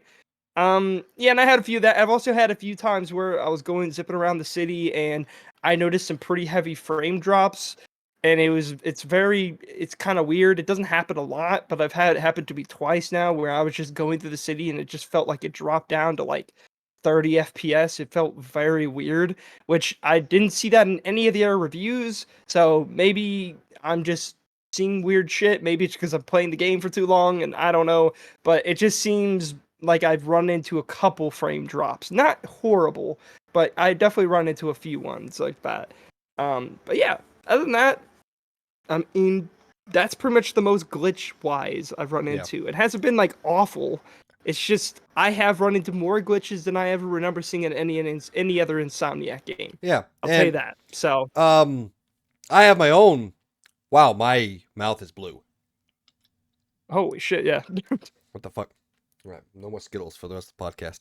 Um, but my own fall through the world story. Because I do have one. Mine was a lot worse than yours. Mine was bad. I was worried. I thought I broke something, which I didn't do anything. But so I was flying through the world, right? And I go to zip onto this building. Then I slow. And it was like a strategic zip, so I slowed it down. And I'm like, what the fuck can't I aim at this building? What the hell? And so I kind of fall down, and I go to like zip into it, and I zip through the buildings down through the world. And I was like, what the shit? And you know, it does the whole like sound of you falling, like zzz, boom, and you hit the ground and die. Except I'm under the ground. Reload, and I'm sitting outside the buildings, and I'm looking at them, and I'm like, that's not loading in. That's not a textured building. So I zip to it again, go right through and fall through the world, die. I'm like, okay, let's just quit out and reload in. So I quit out, go to the main menu, press the X to go into the save system. Screen goes black, and I get the falling noise, the air rushing, die, menu pops back up. So I sit there, and every 3 seconds on the main menu, it would go black, have the falling noise of you falling through the air, and then dying and reloading the main menu. And I'm like, what is happening here currently? I did save that clip too because I was just like, I'm on the main menu and it still thinks I'm in the game. So I just quit out the game, loaded back in, never had a single problem since. That building was beautiful when I came back in. So don't know what happened there, but yeah, it is. I'm not gonna say it's rough around the edges because it's not. There are games that are rough around the edges. This game just has a couple whoopsie daisies, I'll say. You know, it's very much like Horizon Forbidden West was, where for about a week at launch, it just had a little bit of oops, that's not supposed to do that. You know, Yeah, but I think that's definitely where it's at right now. I just think they could have maybe took a little bit, but it definitely wasn't like a needed like huge kind of yeah, like no, I think it's it's not bad. Like I yeah. haven't really had a bad time with it. So, but Well, yeah, do you have the any only other other problem I negatives? had wasn't much of a glitch as it was more like it happened to me today. I had this like objective, which I'm not gonna ruin for you because it was a part of a story mission. But you had to basically pick up this one specific item to give to something, and I, for the love of me, could not fucking do this objective. It was really pissing me off, and I wonder if you'll have the same problem later on when you get to it, because it's definitely a mission you haven't done yet, because it's like one I just did today, and I'm farther. But I'm thinking further. it was. Fuck you. I don't have a job. I'm just kidding. I work on the weekends. You work during the week, so Yeah, but basically, you had to grab this piece of thing to give to another person. Well, it had me go over. I had to distract the person, and then I had to basically get this thing and bring it to a person. I'm really trying not to ruin it. So I zip up on the roof. I get the guy distracted. I slowly go down to the thing, and then the prompt will show up, but for like literally a microsecond. And I'm like, okay. I was like, okay, maybe I went too far. I went back up. And then I'm like, okay, now I'm just like, I'm tapping the thing. I'm like, all right, I'm going down, I'm going down, I'm going down. And then it pops up, goes away. And I'm like, what is happening? I'm like, okay, maybe I'm in the wrong area. Go to a different area, do the same thing. And I kept doing it over and over again. I'm like, okay, maybe it's a glitch. Restart a checkpoint. Went to go do the thing again. Still wasn't working. And I'm like, what the fuck is happening? Why can't I pick up this one thing? It's because the game wanted you to do it in the most specific ass way to pick it up. And it was so fucking annoying. You basically, I don't know if you got this gadget yet. It was already shown in the preview, so it's not a spoiler. It's basically like the Batman grapple thing where you could shoot the thing and it makes a line where you could walk on. Yeah. You saw it in the gameplay thing. It's not a spoiler. Basically, you have to fucking use that, then distract the guy, then grab the item. That's the only way to do it. You couldn't use the roof that literally is right there that lets you go down to the thing. No, no, no, no, no, no. You have to use the fucking line. And I didn't get that prompt the first 2 times I tried to do it. It showed me the third time. I'm like, dude, I was getting so mad. I was like, did I really just run into a game-breaking bug to where I couldn't beat this mission? And I'm like, no, you had just had to do it in an ultra-specific way that made no sense. So, yeah, that was probably the most annoying thing I've run into in this game. I actually was getting angry because I couldn't get this one objective thing, and it was such a simple ass objective. It wasn't anything else, just grab this thing, bring it to the thing. So yeah, it was annoying. All right. That's all I got, Pat. But Like I said, it's not even bad. yeah, It's just that's probably the biggest amount of, like, that's, yeah, that, I mean, again, I played just about the same amount of times as you. I haven't really run into anything that has absolutely just made me despise it. Like, again, yeah. I categorize these as whoopsies, not anything bad Yeah. or anything like that. All right, let's go into the good. Let's start linearly. Man, what a fucking opening. Holy dude, that opening shit. was fucking cool. They definitely are trying to show you how different this game is right off the top, because that intro, man, they were, oof, that was You badass. dive right into it. Again, we will not talk any sort of spoilers at all. I No. don't care if Yeah, they've and seen don't it in watch the trailers. Digital Foundry's video because it fucking ruins it. Because I already knew what was about the sort of, I knew what was going to happen at the beginning of the game because of Digital Foundry's video. Honestly, So screw don't you, watch Digital anything. Foundry, by the way, because that really annoyed me because I thought they were going to just showcase, like, I don't know, minor spoiler stuff, like the city, you know, like them going to the city. No, they straight up show the intro thing that you do at the beginning of the game. And I'm like, oh, great. That would have been really cool not to know before the game came and out. also, So, if you are listening to us out there, do not watch the launch trailer that Sony released because it spoils half the fucking game. I hear. So that's really, awesome. ugh. Great job, Sony. You Yeah, fucking dude, they're really twats. not trying to hide anything about this game. Let's just ruin fucking everything. The launch Ugh. trailer. They did a good job, not really spoiling too much with the trailers and the showcases. They really did a great job. I was proud of them because they kind of floundered the first one and showed a lot of that game in the lead up to it. They did fantastic. And then day 0, they're like, here you go. I haven't watched the trailer. I'm not going to ever watch. I mean, I'll watch it after I'm done. I I'll watch it didn't even after need I'm done to I see knew- how bad it is because I have no clue. Yeah. But man, the first hour of this game is fucking fantastic. It's Yeah, amazing. just, It again, throws you right in. Don't watch anything when it comes to this game. Yeah. Don't even watch someone's review because I don't even trust anyone anymore. I don't even trust Digital Foundry anymore because that kind of made me really mad. Because again, usually they're really good at making minor spoilers. What they showcased in the first 5 seconds of that video was not a minor spoiler. That was a gigantic, huge spoiler. Like, that wasn't even just a minor one. That was gigantic. Because, like, Yeah, you don't know through any of the pre-release footage or anything No, that nothing. this is in the game. You Yeah. don't know. So what? Oh, so annoying. I fucking It was hate such a outlets big out there. surprise, and I got it ruined for me, and I'm super mad about No, it. well, I did But, not, I and mean, it was I awesome. don't know. I didn't get to see the whole thing, but it did at least show, in my opinion, one of the biggest parts of it. So yeah, I just kind of frustrated by that because I was like, it was still really cool. I still really enjoyed it. I just wish I never saw that. But I want to 'Cause I feel like it answer. would have had a little bit more of an impact for me. I want to lay my answer down of, I'll say, the Sony narrative. Is this just more? And I'll open this question up to you after I say. On a baseline theoretical version of that answer, yes, this is more Spider-Man. Continuing that, did they do anything to change? Anything? They did so fucking much. The combat is so expansive in this game, it's not even fucking funny. Dude, the amount of gadgets you get, the amount of powers you get, and it just, for the first 10 hours, it just keeps throwing shit at you left and right. I'm unlocking stuff at a rate I can't even keep up with. I have no clue. I'm just like, Yeah, okay, the put more this you here. play this game, it's like a constant satisfaction of, oh, you thought you got everything by now, right? No. We got another thing to show you. It's like, oh, all right. Fuck yeah, Yeah. cool. And Like they I do, think the animation quality in this oh game my compared to the God. first one, man, Dude, has when you're been swinging, excessively enhanced. Like every bit of this game, like you don't understand until you actually play it. Like it really does feel and play way better than the other ones. I would say Yes, it flawlessly. has the same artistic look to it. Yes. What are they gonna fucking do? Change the entire artistic look of it? Put it in But I Norse. think Put it in the what? same universe as God of War.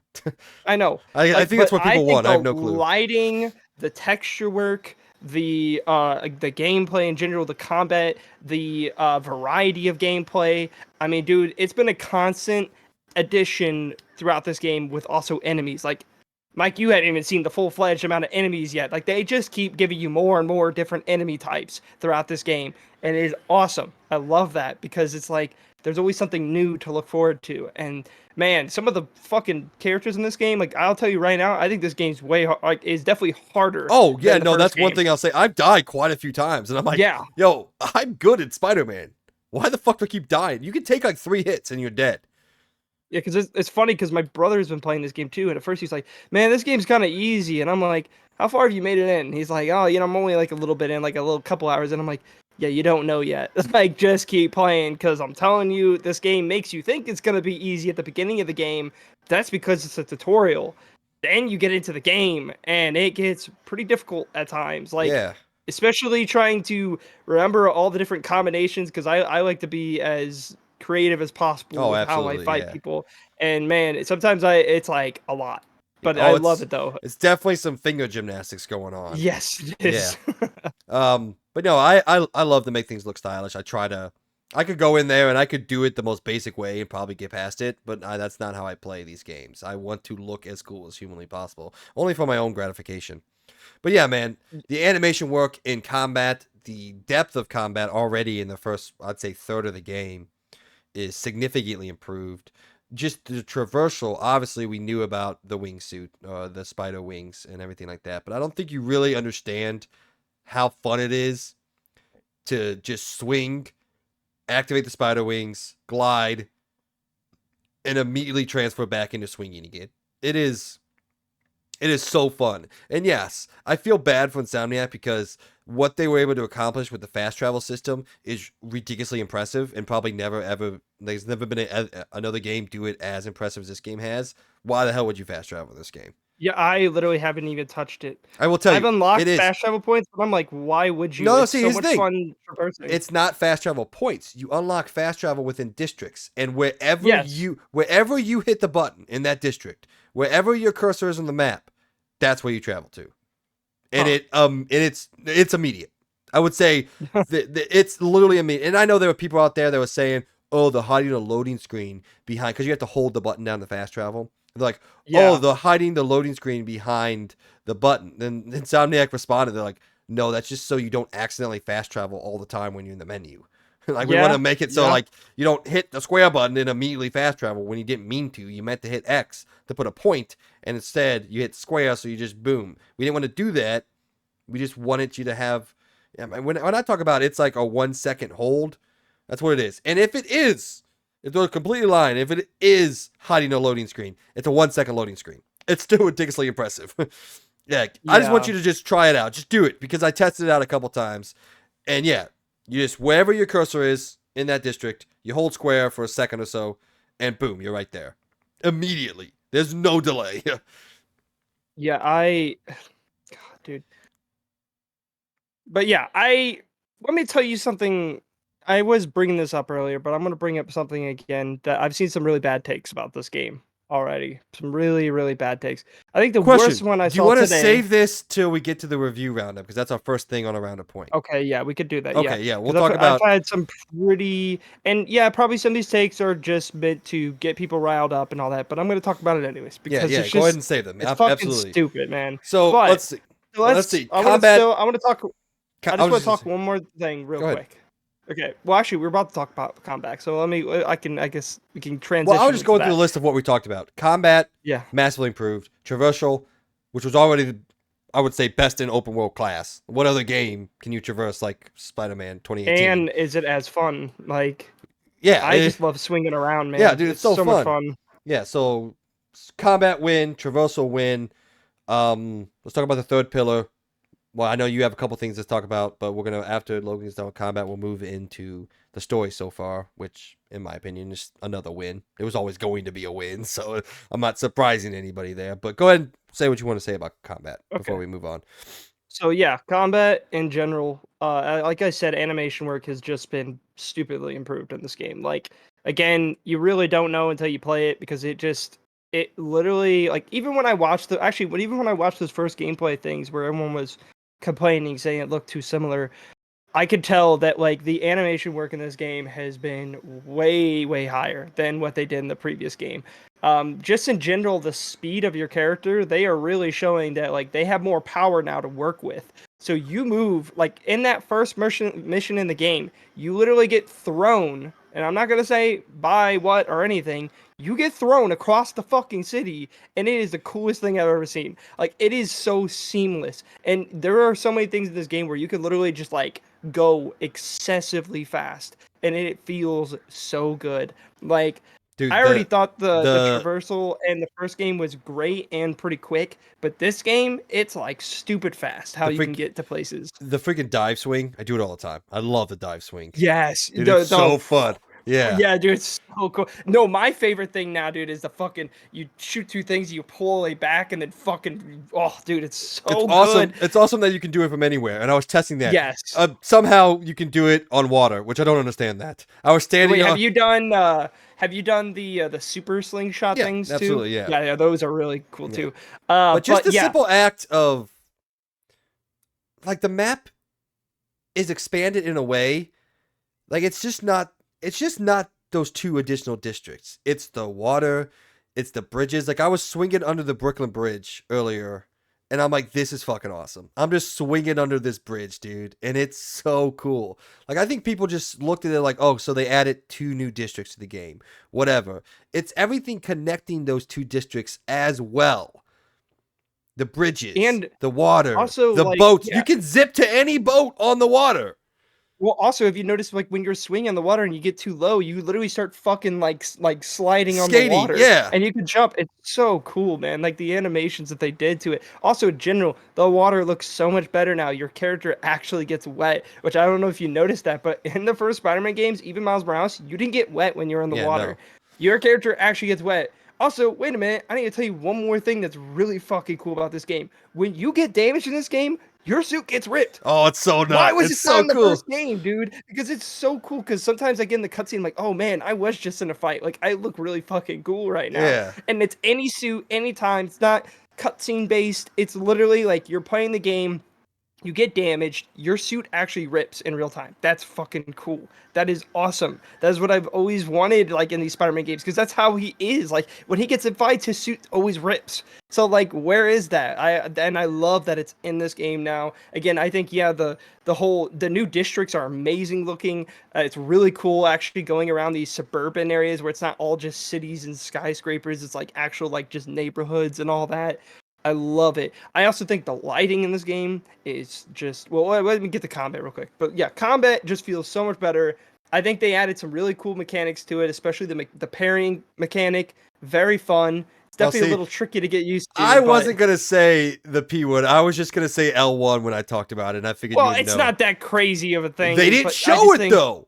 When they said there was a True. parry in this game, I was like, what the fuck you mean there's a parry in this game now? I know, but it's cool. It's Yeah. definitely a little tricky to get So used to, and I think that's why it makes this game a little bit more difficult than the other one, because you can't always now just hit circle. You can't just dodge, dodge, dodge, dodge. Like, you can get hit, and they added enemies to this game, which again, I'm not going to ruin. I'm not going to talk about them, who they are, etc. But man, they added enemies now. They're like, they saw what people were doing in that first game. They're like, all right, people like to stay up in the air a lot. They like to dodge a lot. Okay, how do we make the game harder? What do we do? I'm We always add in the characters air. that fuck you over at any moment you can. Oh, you're in the air? Let's shoot a thing that fucking stays up where you can't fly there. Oh, you're on the ground and you're too far away from them? Oh, we're gonna barrage you with these fucking arrows. Like, dude, like literally anything you do in this game, they find a way to counteract it to make it more difficult on you. And that's not a problem with me. That's fun because I'm like, I'm actually being challenged. I actually have to think on my feet and use every tool that I have. And they have it all back now. They have the gadgets. I love the gadgets. I like the special abilities for each Miles and Spider-Man. I think they're really cool, especially in the later half of the game, which Mike, you haven't gotten to yet, but it is, ooh, dude. Peter becomes pretty cool. That's all I gotta say. He becomes pretty cool. But there is one thing I'm a little sad about, and I do want to throw in a negative. Kind of miss that when you unlock suits in the first game, they sometimes would give you abilities, Yeah. and you don't get that anymore. I kind of miss that because, Yeah. like, I don't like that the only ability you get from the get-go with Peter Is is the one basically that's baked in. the Yeah. one thing you unlock in the first game, which is Yeah. basically the spider arm things. And I kind of am a little sad that they took that away from us. Like, you know, like I get Miles, he's Miles, he has his own thing, but This like is Venom. Peter, Yeah. I kind of, in the later half of the game, it gets better, but I just want to say I'm not a big fan of the whole, just the only having that one ability, because it really sucks too. But ask It's like, yourself, it would be cool if we still got what the button do they put it guitar to? slang. What? You ask yourself, what button do they put it to? Every single button is utilized on this controller. There's not a single button that you don't press in this Well, the game. thing is, they could have suits unlocked, and then they could let you take those abilities and put it in the four, because you could change those. By the Yeah, way, you I could know. change those four. So if you, like, for example, you unlocked an ability, you could change it, like, I don't know, the guitar thing from the first game. You could make that R2 triangle, or I think it's R1 triangle. I already forgot, but I think it's It's R2 R1. R1. Yeah. Yeah. So yeah, they No, could just no. do The that. abilities are L2, L1. Jesus, L2. The I think it's gadgets L2. are on the right side. The abilities are on the Yes. left side. Yeah. Yeah. Oh, yeah, abilities are on the left side, so it'd be left Yeah. L1 or yeah. So yeah, Whatever. I don't even I remember. think that would have been really cool. Like I kind of missed that, you know. Like I like that they made. I'm happy they brought the gadgets back. Really cool. Love those. But I do kind of wish that like they gave you a little bit more customization, like in the first game, because I loved in the first game they give you a lot of customization with each. Like you can obviously unlock the costumes, but it sometimes unlock abilities, and then those abilities you can choose which ones you want to have for Spider-Man. And I kind of missed that because Yeah. I thought that was really cool because, like, if you, let's say you do want to be the rocker guy, you want the fucking guitar move, you can use the guitar move if you want. But now in this game, they kind of took that away, and I'm not super happy about it. But I will say in the second half of the game, I'm a little bit more happy with Peter. So I'll tell you that. That's what I'm going to say. But yeah, it's great. One So, last thing I want to say, and this is from the gameplay trailer. That little side-to-side whip move is as weak as it was in the trailer. That thing is useless. I found one yes, thing that I was good at because you can swing into actually, people. there is one good way to use it, dude. And I Okay, have been using it. I You're on haven't used it roofs, yet. on roofs, Swing them grab off. them, fucking yeet, and just That's cool. throw them off. See, Dude, it's actually, I just web shoot them and then whip them off. That's all I do. yeah, either that or I also like the next ability down that you unlock where you grab them and then you could just go boom, just boom, just instantly, and then it makes them drop their weapons or drop stuff like that. It's so That's good. cool. Yeah. But oh, But all dude, right, what so haven't we good. talked? Oh yeah, the story so far. I don't really. I guess Yeah, I can't really talk about the story at all, honestly. we could I'll just say say, it's good. yeah, I think it's good. It's The good. characters are really good. The game does They a have a really, lot more personal moments now yeah, they have a too, lot from what I more can tell. human moments. You spend more Yes. time as the Peter and the Miles as opposed to the Spider-Man. Yeah. And I know there's probably going to be people hating on that. They don't like character moments in video games. They want to go pew pew every millisecond that they're playing. And as a guy who loves narrative and loves those moments, some of my favorite moments in video games are the slower, character-driven moments. Well, yeah, and I mean, if honestly, you're kind of being a fake fan of Spider-Man if you're gonna be like, "Oh, I don't like the character moments." I'm like, that's literally what all Spider-Man's Yeah. about. He has two sides to him. He So isn't just Spider-Man. my Like, favorite moment in the game so far actually isn't a part of the narrative at all. It's part of one of the side quests, and I'll just say you sit on a bench with this guy, and it's my favorite moment in the game so far. I damn. watched. It's like honestly, you can watch the scene as long as you want. You can quit midway through. I watched the entire scene, and I was just sitting on a bench. And it's so fucking cool what they do character-wise in this game. And I will say, those slower moments so far, in my opinion, are better than the big-time bombastic set pieces for me so far. I love character moments in video games, so take that with all the grain of salt. That's what I live for. And this game so far, through the game says 44%, they're great. I will say, So, can I ask you something without spoiling anything? you can try. Okay. Well, everybody knows the environment Coney Island, but I just want to say, have you done the Coney Island mission yet? Yes, that's actually Okay, the so last main mission that I did. that mission's so good, dude. The I mission's love so it. amazing, dude. It So again, fucking good. it's a very character moment kind of mission Yeah. with, a little bit of pizzazz in there, but And you the know, ending, I the ending had love- me yeah, maniacally doing this. I was like, oh, here it yeah, comes. I had We're a getting feeling there. that's what was gonna happen, but I still just loved it, and I just loved the character moment between just all the characters. I feel like they're actually like people that like each other. They Yeah. they actually seem like they care, and honestly, just I feel like again this story so far in this game, I wouldn't say I like both of them still, but I think this one has a lot more character to not just Spider-Man, It but feels with Peter. it feels like an actual comic storyline. Like Yeah, in the comics, you spend time as Peter Parker. Well, you read time as Peter Parker. And that's important. His daily life is important. That's literally half the character of Spider-Man is Peter's daily life. And people who say that they don't want to do that, I'm like, then don't play Spider-Man games because that's what we're all here for. True fans, like Logan said, true fans of Spider-Man care just as much about Peter Parker as they do about Spider-Man. At least I hope. I guess I could yeah. be wrong. I don't want to speak for everybody, but that's me, I guess. But yeah, man, I don't want to say too much. I just think the story is it feels like it's just getting going. There's a lot of setup. I will say, it feels kind of brisk. Like the game says I'm 44% done. I'm like, ugh, I'm only halfway done. It doesn't feel like I'm halfway done. It feels like I want this game to keep going and going and going forever.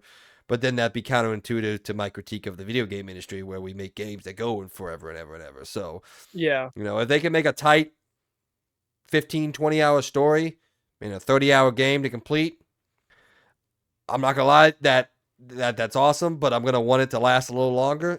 But if it doesn't, it doesn't. I can't do much about that, so we'll see. But all right, man, let's move it on. We've been going for a hot millisecond. We will, when we beat it, obviously we're gonna do a full-on review and spoiler cast for you guys. Talk in and out about everything we loved and everything we didn't like. Which I said, there's probably not gonna be too much unless the story just takes a fucking right turn into Weirdoville. I don't know. I did like having Andrew over last night. He was watching me play a bunch, and I was like telling him I'm a nerd when it comes to Spider-Man. I know way too much about this stupid character, but like all the different suits, where they come from. Like I was explaining the whole Superior Spider-Man storyline with that suit, which by the way is awesome that it's in there, and the whole like actual comic storyline that happens with that because I think it's a really cool storyline. But so yeah, that's just been fun. But all right, that's all we got for you guys so far. Like I'm pretty sure everybody in the world expected, this game is fantastic so far. It's amazing, quote unquote. But It's basically like, hey, you like Spider-Man 2018? You're gonna like this game. yeah, You like Miles Morales? You're really gonna like this because it has both, and it has both their stories. And Yeah. honestly, one fantastic. thing I do love, and it's one thing again, I want to throw this in real quick. I love how certain side quests and definitely certain story missions are separate. Yes. Like there are some things you can't do as Peter, and there are some things you can't do as Miles, and I love that because it forces me to switch. Because I feel like if I didn't switch, I would just play Peter all the time because I love Yeah. Peter Parker. Don't get me wrong, Miles is awesome. He looks super cool. I love his hair. I think his hair is so much better in this his game. hair is He so looks cool, so man. much more exciting. But So yeah, I'm a slut for Peter Parker. I'll just say that. So yeah. all I right. will say one thing I'm a little disappointed about, and it's not really a huge disappointment, is when you switch between characters, there's like almost no animation.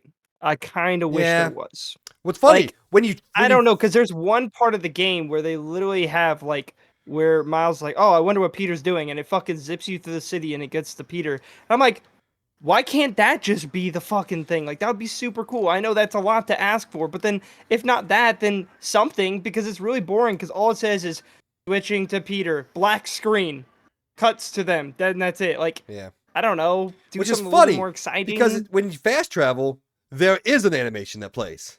Yeah, that makes no fucking Like sense. when Like like there was one time I fast traveled while testing out, and I fast traveled into a web glide, and Miles was just gliding wherever I fast traveled him to.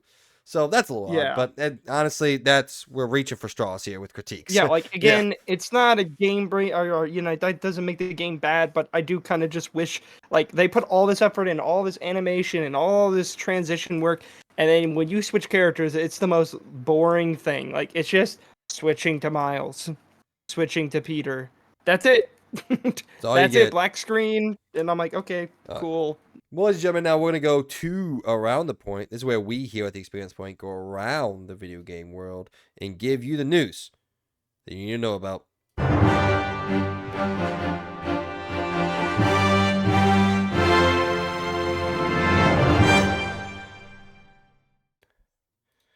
All right, number one on around the point. Yes, I flipped my hat around. My head was starting to itch. We're gonna go through Spider-Man 2 review roundup. Haven't done one of these in a long time, but this is a big game. This game Logan and I both care about. So pretty much, if you haven't been here for a while, this is where we dive into a game a little deeper.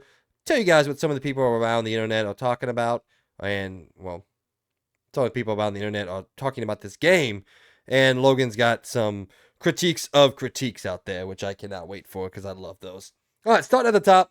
By the way, Spider-Man has a 91 on OpenCritic, which is higher than I thought it was going to come into. Higher than the original game, higher than Miles Morales. It Told you is this was gonna be a 90, it and is hell tied. yeah, it was. It is tied for Insomniac's best scoring game of all time. Do you know what it's tied with? Is it a Ratchet and Clank? Sunset Overdrive. I'm just Are kidding. you No, it's serious? Sunset I was Overdrive about like to say. Sunset Overdrive like an 84 or something like that. But all right, 91 on OpenCritic. 99% of critics recommend this game.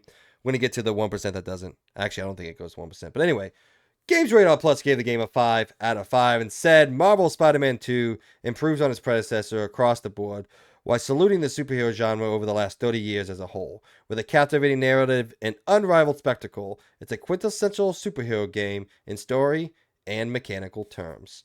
Scrolling down, that's I should have prepped this, but I didn't have time because I didn't want to. All right, VGC, Video Games Chronicle, gave the game an also 5 out of 5 and said Spider-Man 2 is an incredible, confident sequel and one of 2023's best games. Incredibly fun to play, fast-paced, and full of heart, it takes the best of the Spider-Man lore and the best of Insomniac's penchant for excellent gameplay sequences and combines them for arguably the best Marvel game ever. I'm going to go find IGN's because I know they gave it an 8. I want to see what they had to say. This is going to be a while. Do you have your critiques pulled up, ready to go? I more just have it in my head right now. Oh, So okay, it's okay, not like a okay. review, it's more just like dumb stuff I've seen All people right, here we say. go. So Yeah, IGN gave the game an 8 out of 10 and said Marvel Spider-Man 2 delivers Insomniac's best tale yet, and despite its open world falling short, is a reliably fun superhero power trip. All right, let's see what the bottom of the barrel had to say. Oh, it's literally an 8 out of 10. That's the lowest scored review. So, technically the lowest scored review, some foreign dude gave the game an 8 out of 10 and said Marvel Spider-Man 2 delivers what we loved about the first installment. The story offers a spectacular narrative of familiar faces coming together to create the best video game story about a spider hero. We can't overlook the small effort to innovate and experiment with gameplay mechanics, and Insomniac Games plays it safe and tries to please fans of all kinds. As a result, the game contains parts that will undoubtedly frustrate you, but that doesn't mean it will ruin the sequel's epic experience. So there you go. That's the best. Oh, sorry, that's the worst there is out there. And you know what? If that's the worst it gets, I'm a happy man. I'm a happy pony, some people would call me. And I don't even care. Right now, on October 22nd, 2023, I'm a very happy pony. Let's give one more. Game Informer, a site that I like and I trust. I couldn't find Push Squares. I love Push Square. But anyway, Game Informer gave the game a 9.5 out of 10 and said Insomniac has nailed the rarest of video game development feats.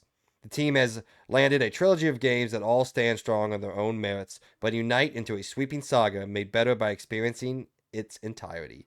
While more Spider-Man games will inevitably expand this mythology in new directions, there's no need to wait.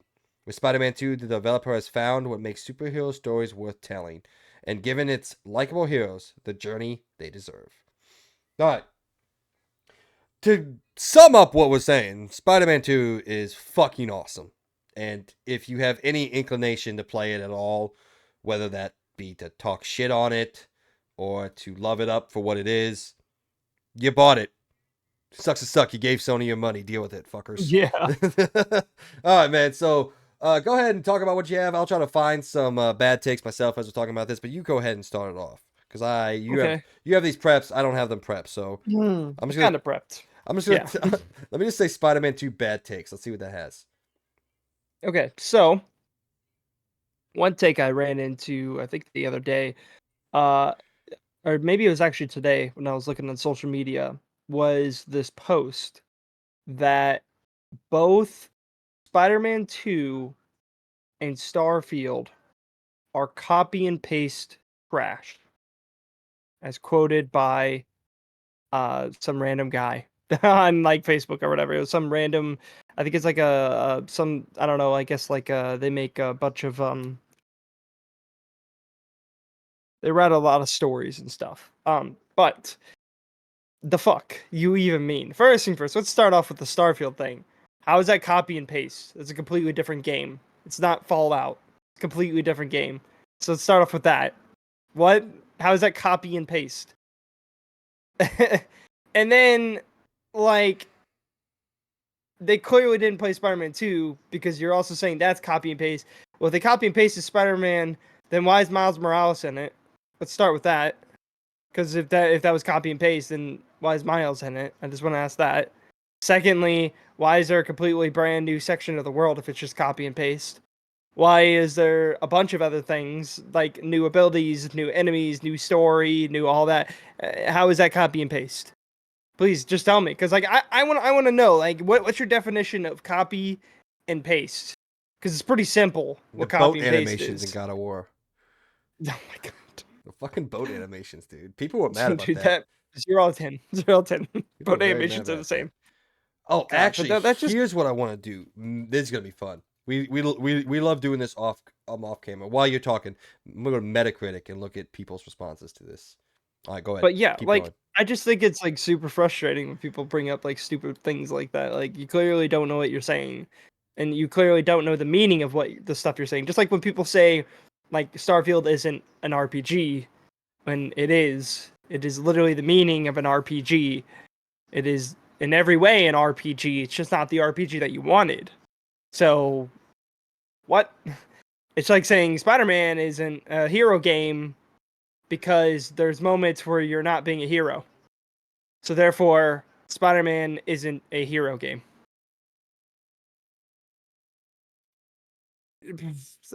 I just think it's real dumb takes like that. I've also had a dumb take from someone that was like, they said that basically Spider-Man has no gameplay. It is a movie game. Everyone always says And that I'm about. like, Everyone always says that and I about just Sony love games, that dude. because it's like, have you played it? Because you do play the game. There is gameplay in the game. Yes, there's story moments in the game. Oh, wow. Oh, geez. Sorry that hurt you so much that there's a story within the game. I mean, if you don't want story moments in the game, then just go play something else. Like, just go play Doom Eternal or Call of Duty or stuff like that. Like, that's fine. Like, I'm not going to judge you, but you can't judge another game on that because it has a story to it, as it's trying to tell a story. I don't get how that.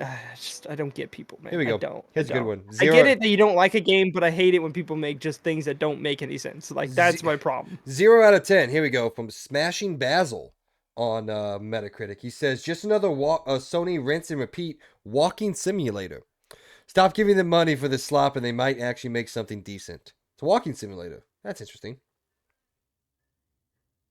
I've also heard people say that under that post that I said about how it's just another movie game by Sony, um, is like the dude saying, "Well, looks like Arkham's still the best superhero game to ever exist," and I'm like, Which Arkham? okay, That's important because if you say Arkham Knight, I'm gonna tell you fuck off.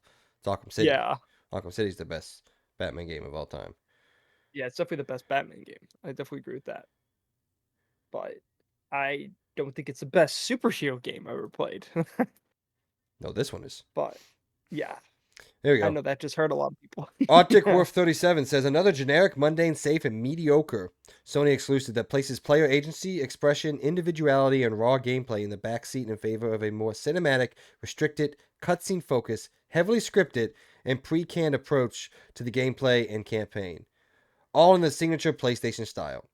This approach prioritizes a cinematic, scripted, story-focused experience over actual gameplay, innovation, creative vision, and freedom of expression. This man loves his comment list, which should be the main focus in a game. While the signature Sony approach may be more appealing to a beginner or casual audience, ultimately it does little to advance gaming to the next level.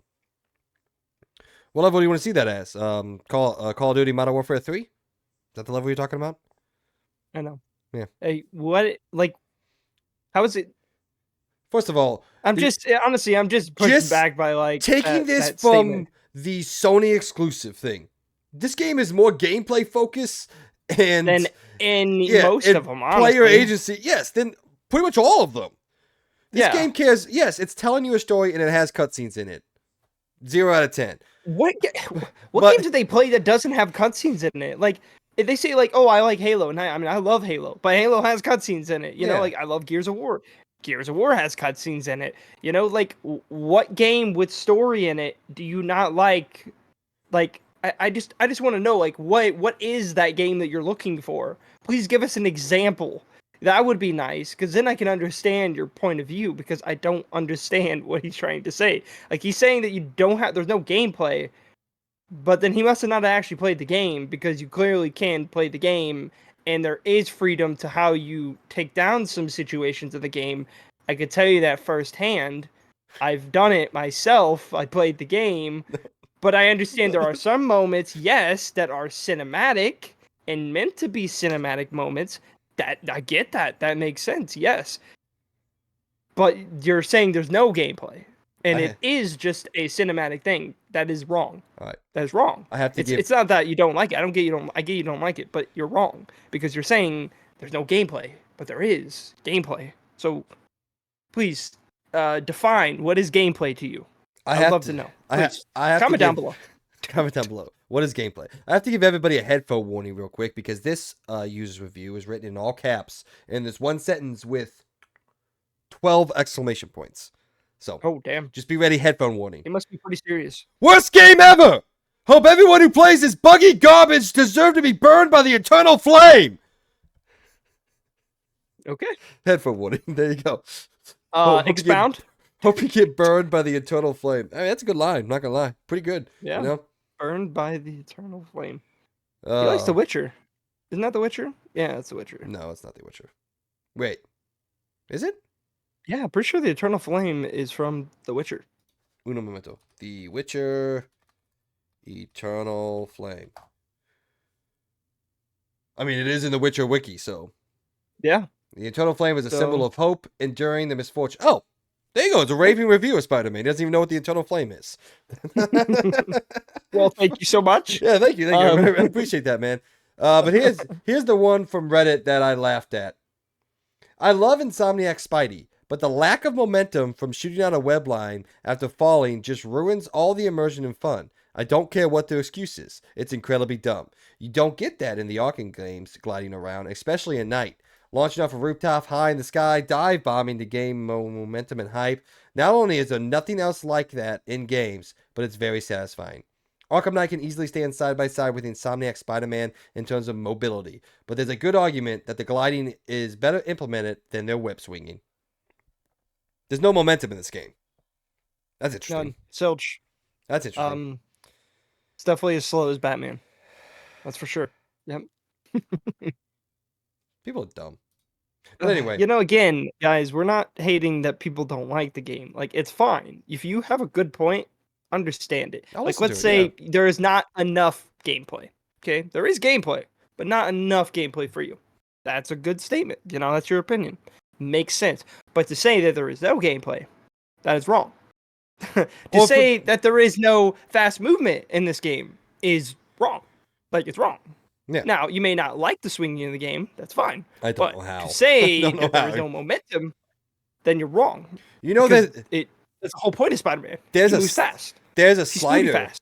He's spooter fast. There's a slider in the menu that you can play with, and you can toggle off the swing assistant. You can turn it all the way down to 0, and then it's like if your web zips onto a building to your right, you're gonna swing to your right. Yeah. If you don't time your swing right and the arc of it doesn't end before you hit the ground, you're just gonna hit the ground. So it makes it realistic web swinging. I tried it, very bad. I need the assistance. So I have it set to 8 because I'm like, you know what? Maybe there's a little bit that I want to do on myself. Mm-hmm. And I don't feel a difference between 8 and 10, so I don't know what I'm talking about. But yeah, man, the internet is a beautiful and wonderful place. It's also full of hateful trolls, and I'm one of them. So welcome. Yeah. How you doing? Yeah. Come at me. I would love to talk about people critically and in depth about video games because while I feel like this has been a fantastic year, there's a lot of bullshit going on in the industry, and it'd be very interesting to talk about that knowledgeably with like actual detailed descriptions and back up your arguments. That's called human interaction, not internet interaction. There's a difference between those two. There's very different things between those two. And I want to interact with all kinds of people, whether you're on Xbox's side, PlayStation side, Switch's side, PC side. Actually, you know what? I don't want to talk about anybody on Switch. Fuck you guys. But speaking of Switch, we got a news story coming up here. But like I said, yes, I want to engage, and I want humanity and the internet to get back to a point where just because you disagree with someone's opinion doesn't mean you're a socialist or the Antichrist. So, or you burn in the eternal fire, as that one guy would apparently say. I want to, though. It's a representation of hope. So, yeah. Man, you gave the glowingest review of all time to Spider-Man, and you're 0 out of 10. So, joke's on you. All right, our next story, Robo-Cop, a game that Logan and I are now anticipating, which I still haven't played the demo, but I've seen it. So, my God. Did you know that there was a Switch version? No, I did not. Well, there's not a Switch version anymore. Not anymore. So, the publisher of the promising Robo-Cop Rogue City has quietly canceled the Nintendo Switch version of the game. A Switch version was announced in July 2022 alongside the PC, Xbox X and S, and PS5. You can see the Switch logo on the trailer revealed last summer. But a note on the Robo-Cop Rogue City Facebook page, meta page, reveals the Switch version is no longer in the works. At this moment, we don't have any plans for Nintendo Switch version, is the official quote from Nacon, the publisher. There's no fucking way this game would have ever ran on the Switch. I'm going to be completely honest. It was going to look the worst thing ever. I don't think Unreal Engine 5 games could run on the Switch. By the way, speaking of Switch, have you looked at the Mortal Kombat 1 comparisons?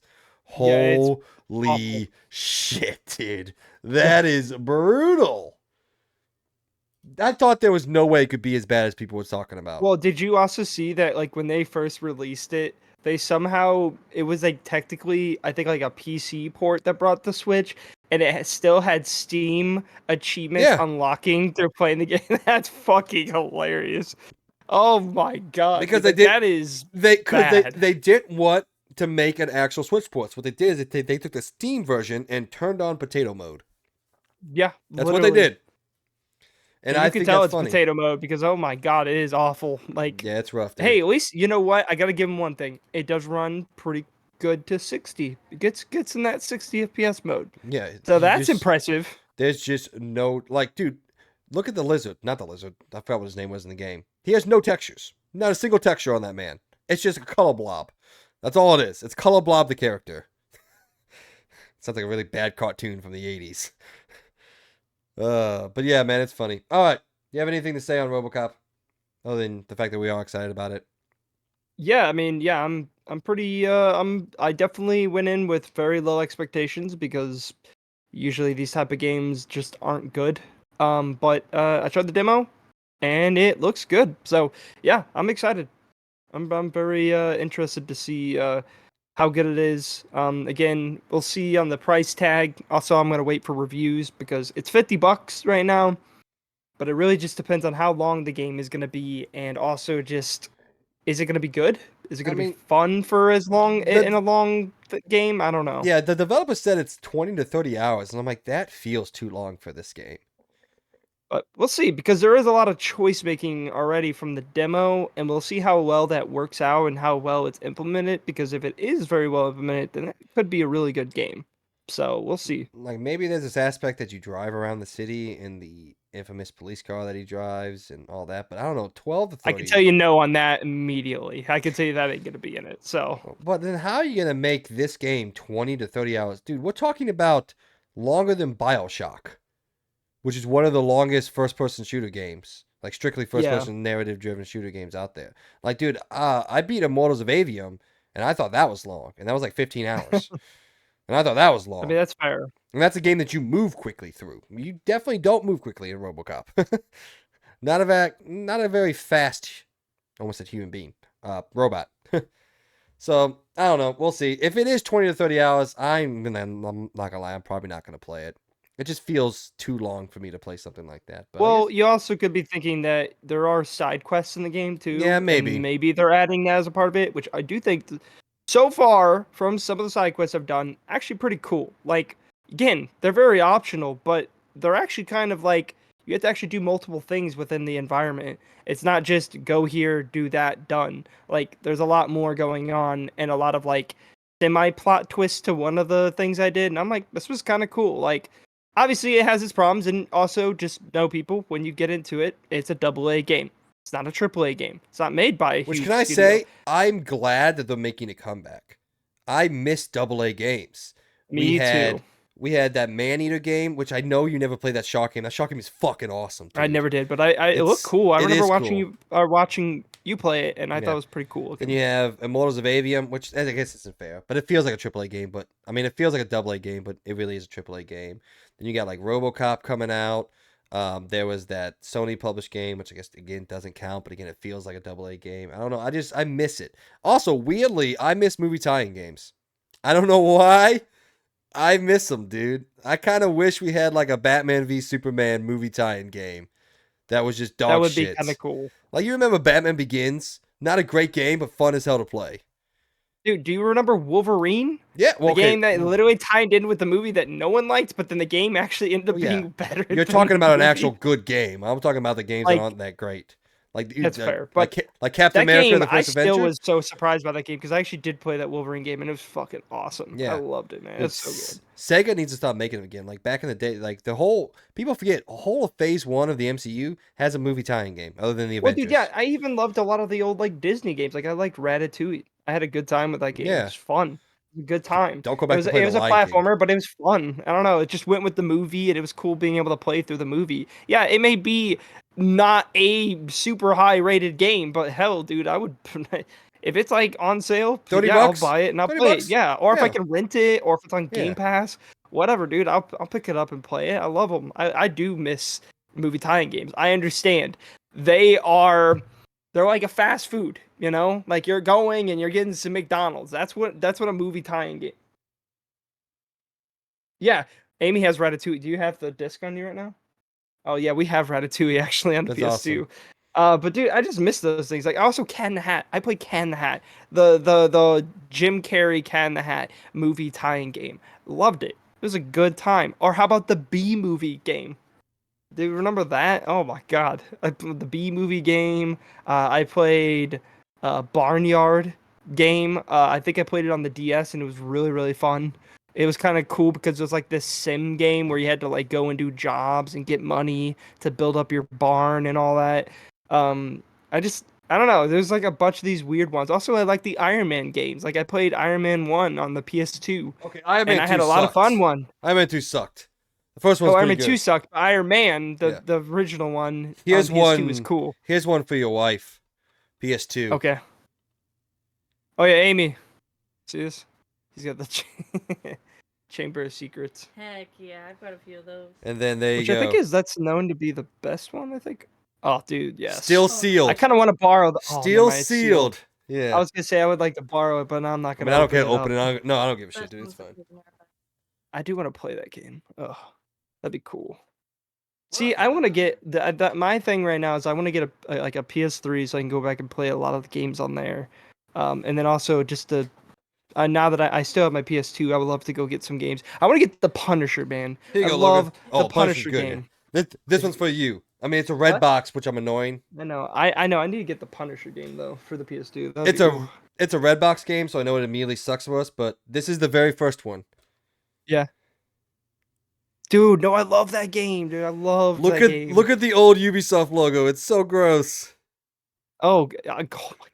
It's so Dude, it looks ugly. like a old ass computer software company. It was for a long Yeah, it's time. true, true.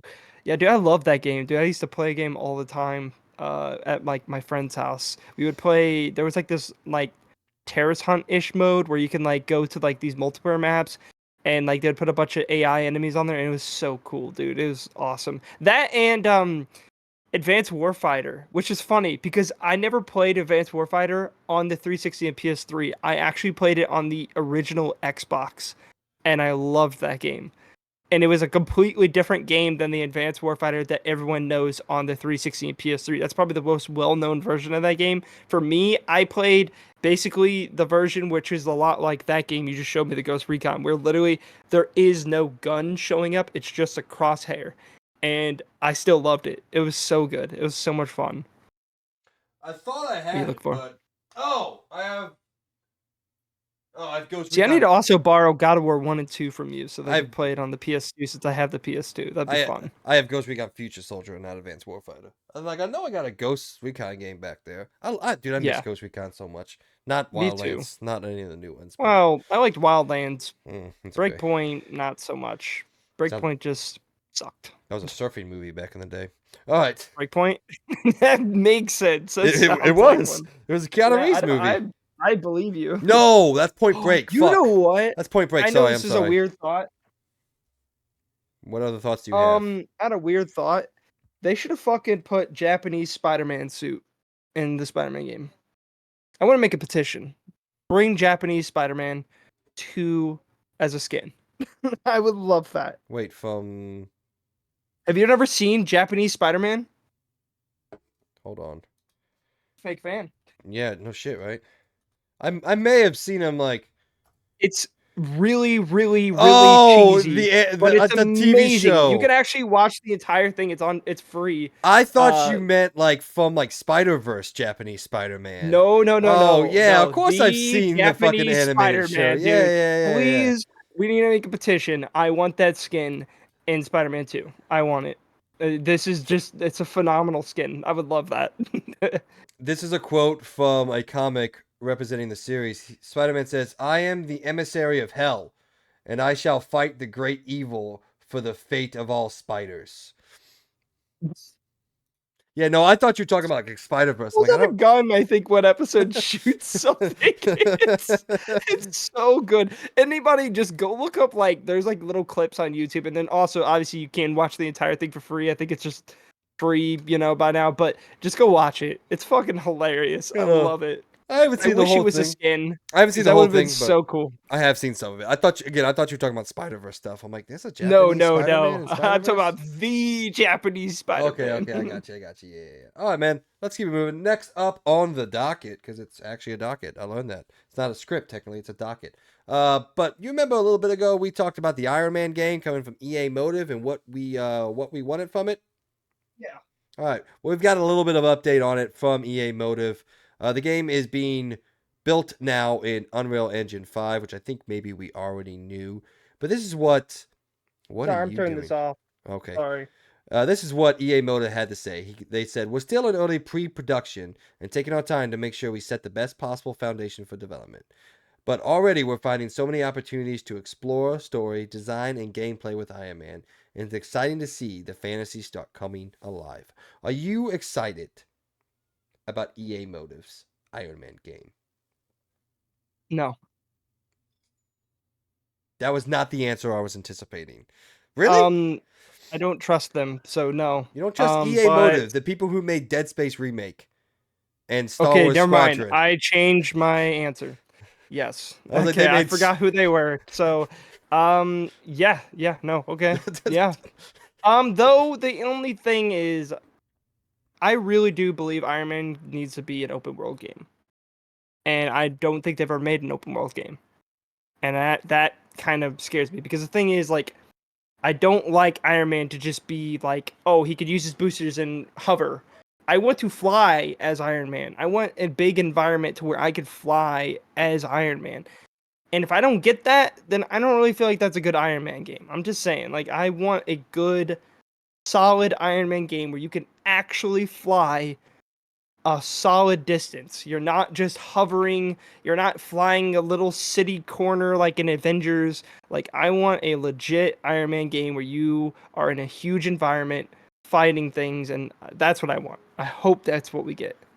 Have you seen the screenshot image of like the silhouetted suit? Just look up EA Motive Iron Man game and look Okay. and go to images. I'm not gonna lie, that suit looks pretty badass. Suit looks pretty hard. Internet work. There we go. That looks pretty cool. I mean, it's just a suit. You can make a cool looking suit in a shit game. I'm not saying anything here. I'm just saying the suit Yeah. looks cool. It does look cool. Yeah. Yeah. I like the angles of it. The angles look cool. It looks more mechanical than Mm-hmm. anything. Anyway, I'm excited for it. Like I said, I over the recent years have become not a staunch believer, but I believe in EA that they are trying to do the best they can. Like they are coming out with interesting games. They're doing different stuff with some of the like originals, like with Immortals of Avium and that Monster Hunter game clone. I forgot what it's called, but they're doing interesting stuff. And yes, there's always going to be Madden. You just got to ignore that shit. Go with the actual game development studios. And like I said, ever since what, 2017, since Battlefront 2, EA hasn't really made that many missteps, in my opinion, other than the sports games. Obviously, the sports games suck. But like their actual game development systems, I feel like they're doing pretty damn good, actually. Not great, but pretty damn good. They've released enough games now that I can sit back and make, okay, I have confidence that you can make a good Iron Man game. Whether you do it or not, we'll find out when this game comes out. But I have confidence in you that you can make a good Iron Man game. And this game has to be open world. There's no way they don't make it open world. There's literally no Like, I shot. would be so disappointed if it isn't because, like, dude, I'm so sick and tired of these Iron Man shit where you're like, you don't even really get to actually go that far. Like, I want some Just Cause ass fucking map where you could fucking fly around as Iron Man. That's cool. Heck, even more crazy. Let's say we just take him to space too. Like, that would be freaking cool. So Yeah. yeah, I'm I excited want to about it. see that. I'm excited. All right.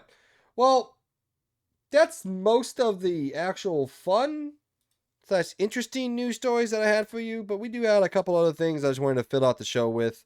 Let's start here with Roblox recently came out on PS. Technically, it came out on PS4, but it came out on PlayStation.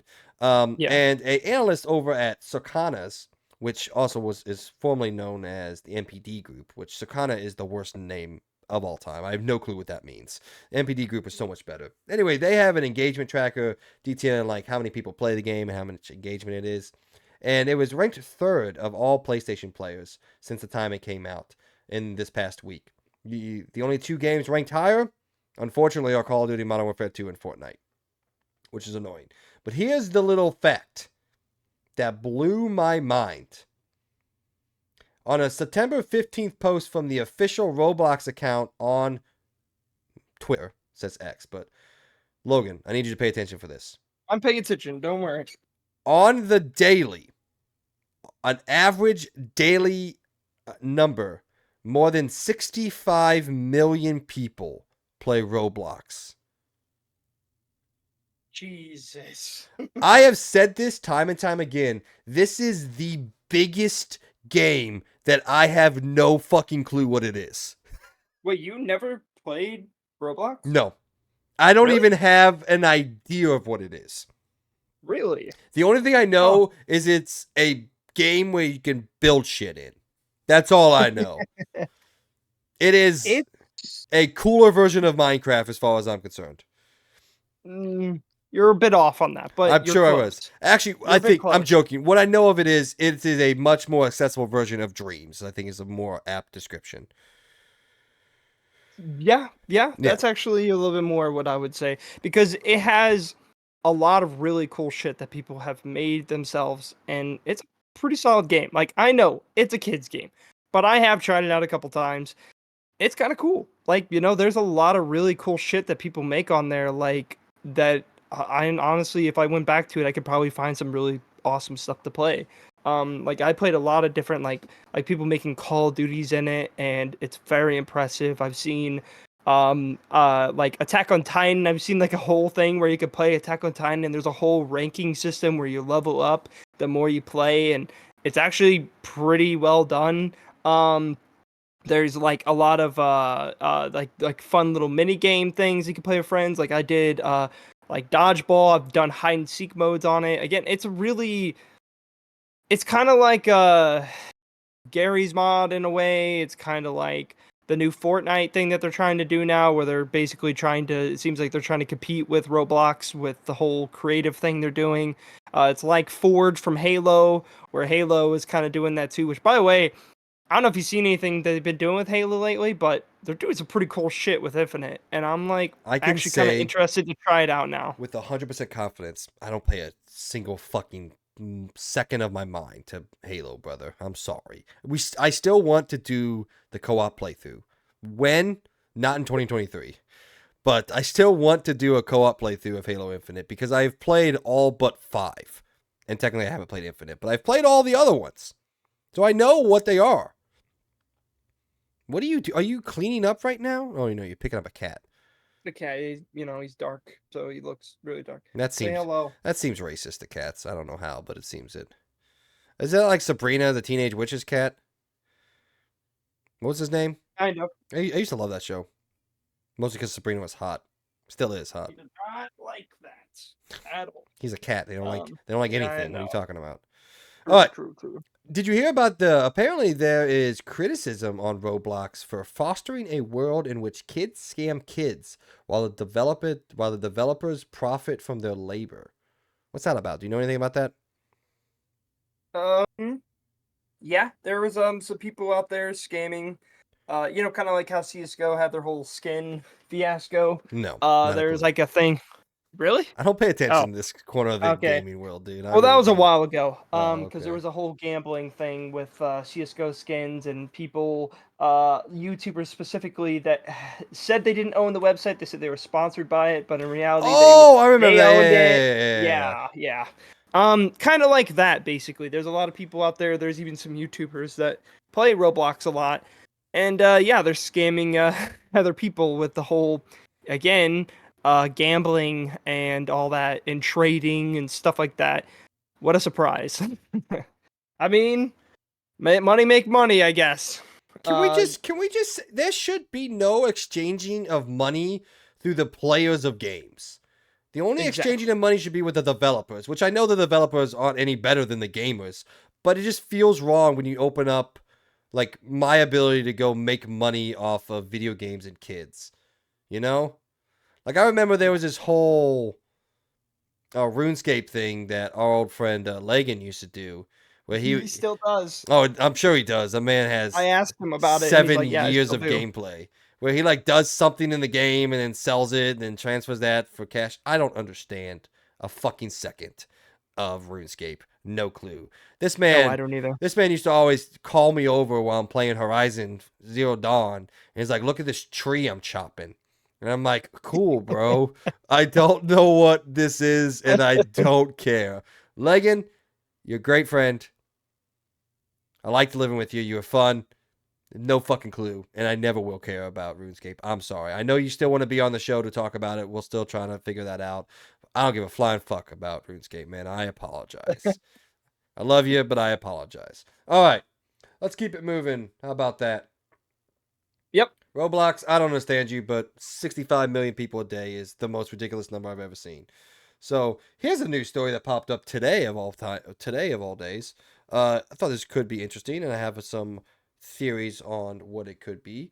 Trophy data for PlayStation may finally be coming to PC games. This reading from the Video Games Chronicle article says that's according to data from True Trophies, a site that scans trophy lists directly from the PlayStation Network. According to the site, it recently detected a new PS5 trophy list, which is an additional platform listed alongside of it of PSPC.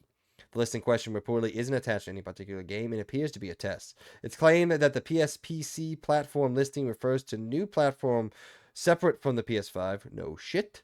Yet one that still might connect to the PlayStation 5 platform. As you all know, last year, PlayStation finally allowed you to connect your Steam account and the PlayStation account to make it one. And maybe, just a maybe, we'll be able to unlock trophies on Steam. Now, here's one thing. This is Sony talking about, so they're not going to do this. They're going to do it wrong. But, because this is a networking thing. They make amazing games. They fuck up everything else, pretty much. But Xbox does this fantastically. And I don't know if you know how Xbox does the achievements through Steam and other things. If your Steam account is linked with your Xbox account, whenever you, say you're playing Halo on Xbox Game Pass, right? You're playing that version. You unlock a Steam achievement. Oh, sorry, you unlock an Xbox achievement. This is a bad. Why am I? Okay, let me fucking restart. I'm stupid. You're playing Halo Infinite on Steam, all right? And you do stuff in the game and you unlock a Steam achievement. Next time you log into Halo Infinite on Xbox, those achievements will automatically sync and unlock on Xbox. And that is awesome. It essentially makes the game cross progression in a way. And I think that's cool. Is something that Xbox does very, very well. For example, when I was doing the whole cloud stuff with Forza, I booted up Forza on Xbox Cloud Gaming. It synced everything, and there was my game. My cars, my money, my races, everything was right there. I did a couple races, came back in, played on my PC, synced up, everything's right there. And that is something that Xbox does extraordinarily well. And if I was a betting man, I would say Sony is going to fuck up massively, like they always do. So, but it is exciting that possibly maybe we finally get trophies coming to PlayStation, because that'll give me an excuse to play some of these games over again. Get more platinums. If I can platinum Spider-Man on PC and Spider-Man on PS5, you're damn sure I'm platinum both of those games. So, all right, what do you think, man? It's exciting or no? Do not care. I don't care. Trophies are a thing, achievements are a thing, and you, sir, are falling behind the times. I just want to say that.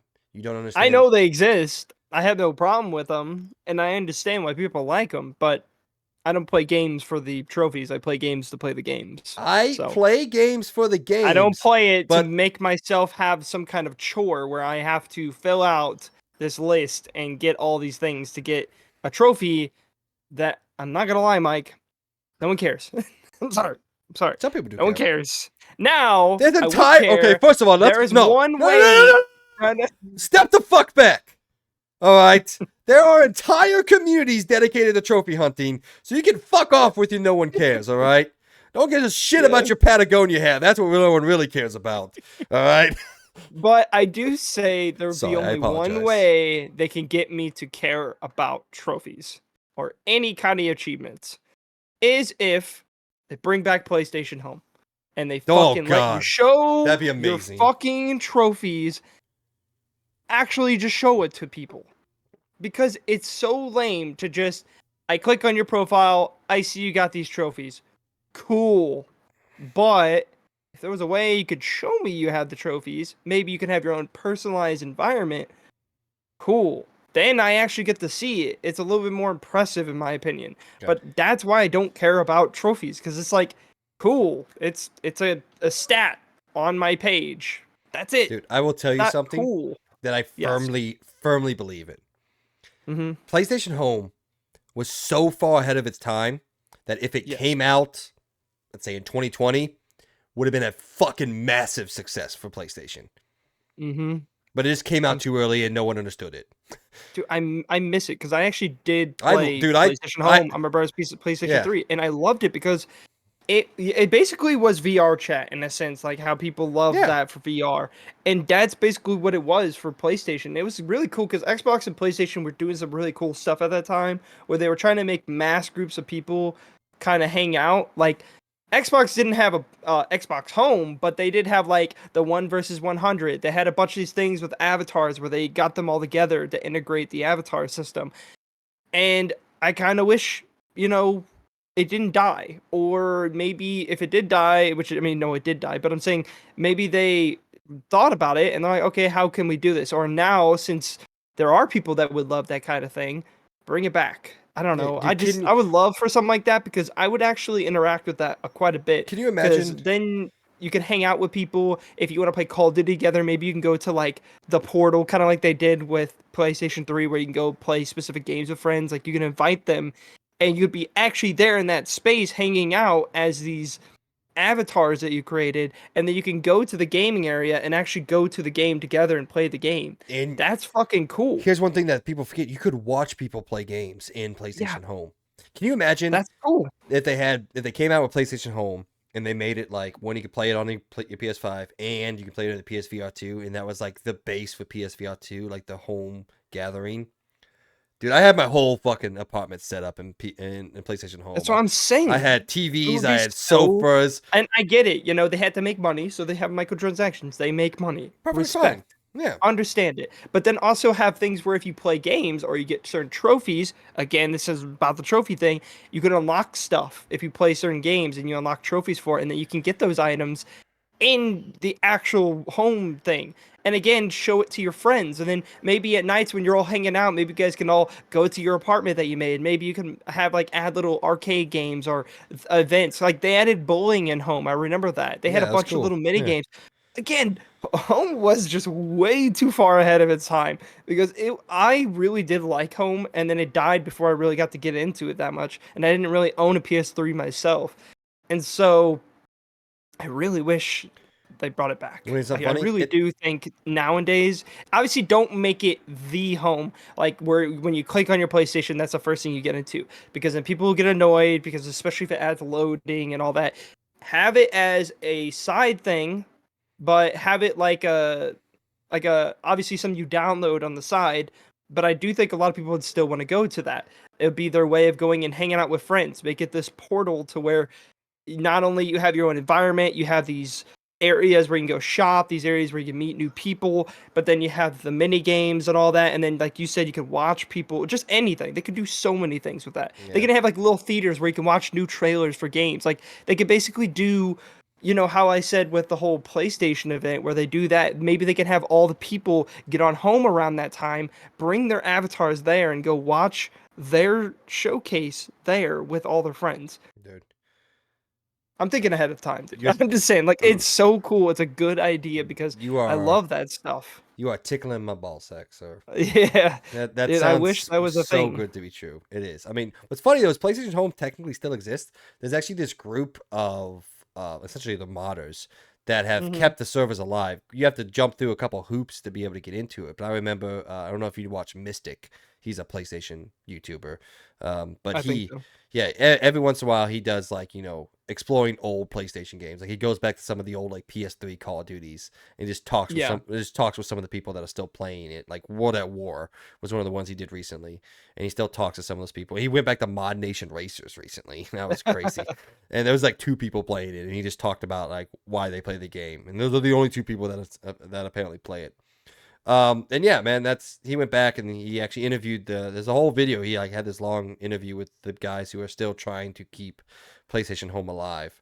And man, this is what I'm saying. I wish Sony would go back and do some of the weirder things. I know we talked about it when we talked about Jim Bryan retiring. Like, I want Sony to go back and do some of the weirder stuff, but the problem is we just live in such a money making world anymore that like if they don't see, you know, $100 million profit, no one's gonna do it anymore. Like all companies, dude. All they see is like if we can't make money, we're not gonna do it. And it's like that's one thing that I hated about Immortals of Avium. Like it's not a bad game. It's actually a fairly decent video game, but it made $0. We have no chance of seeing it ever again.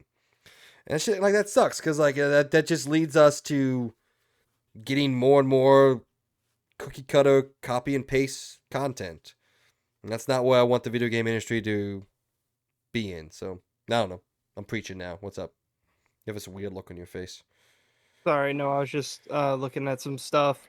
Like I seen some posts where supposedly PlayStation is teasing people with the fact that if you did play PlayStation Home, I guess in the past, you can actually earn a trophy on the PlayStation app that has the PlayStation Home icon that you can put as your shelf. Again, like that makes me even more mad that they even have that on the phone because it's like teasing at the fact that Oh, they have something there. I want them to integrate PlayStation Stars with like on the actual console because I think PlayStation Stars, well, it's harmless. You don't have to engage with it. It doesn't do Yeah. anything for you. It's fun to get like these digital collectibles. It's fun to like I have my little bookshelf in the app that I put them all on. I change them out when I get something rare or new, and it's just a fun thing to engage with. And it's harmless. If you don't want to engage with it, don't engage with it. You don't have to. There's nothing that says you have to. But until they integrate it with the PS5 UI, it's not going to be anything because Mm-hmm. people how great I think the PlayStation app is, of which it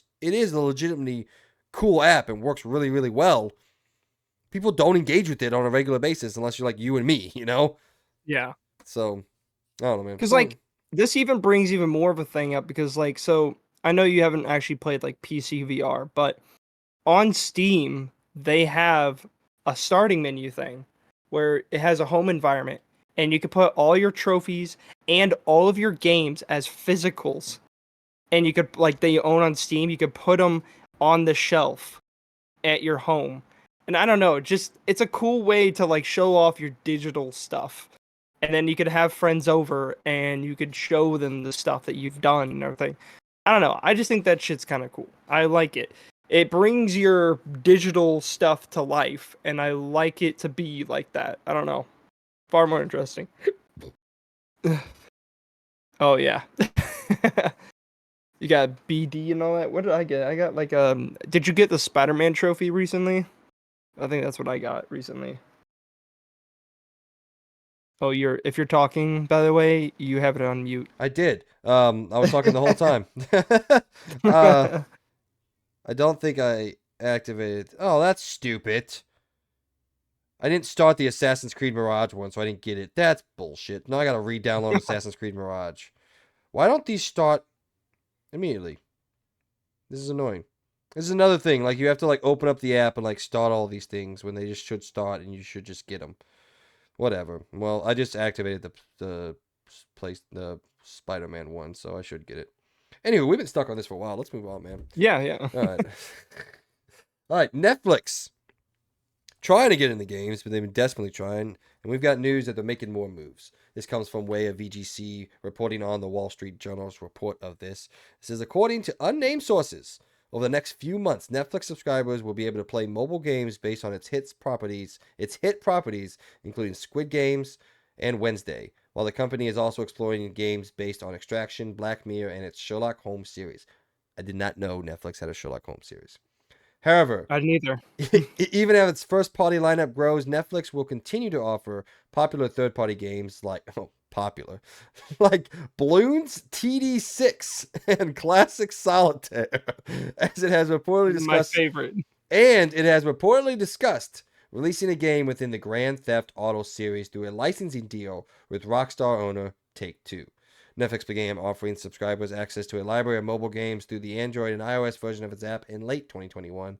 However, it is also expanding into higher-end games that can be streamed on TVs or PCs. It launched a cloud gaming service in limited beta form in August. It supports 2 games.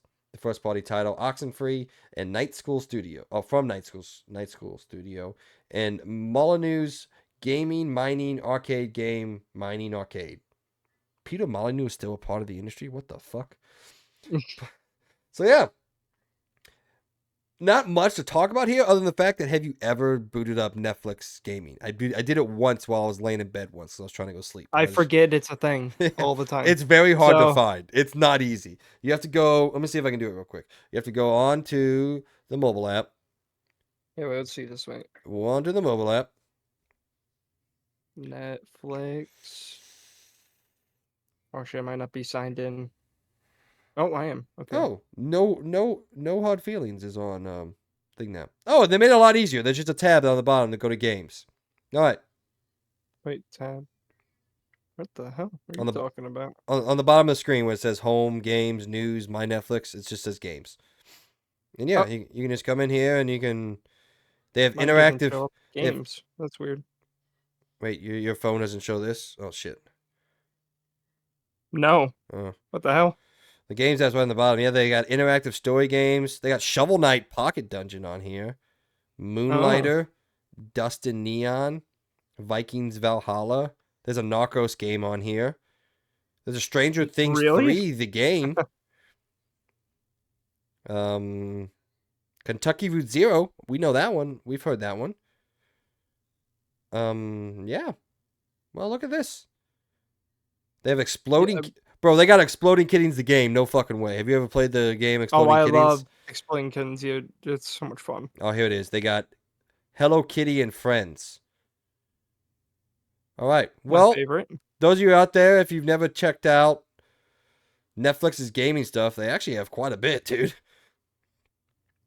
Okay, That- but I don't know why it doesn't show up for me. That's so I weird. don't know why either. Have you updated the Huh. Netflix app in like 18 I years? did. They have a Maybe mine's Transformers. more updated. I don't know. They took it away. Maybe. They have a whole bunch of Stranger Things games, man.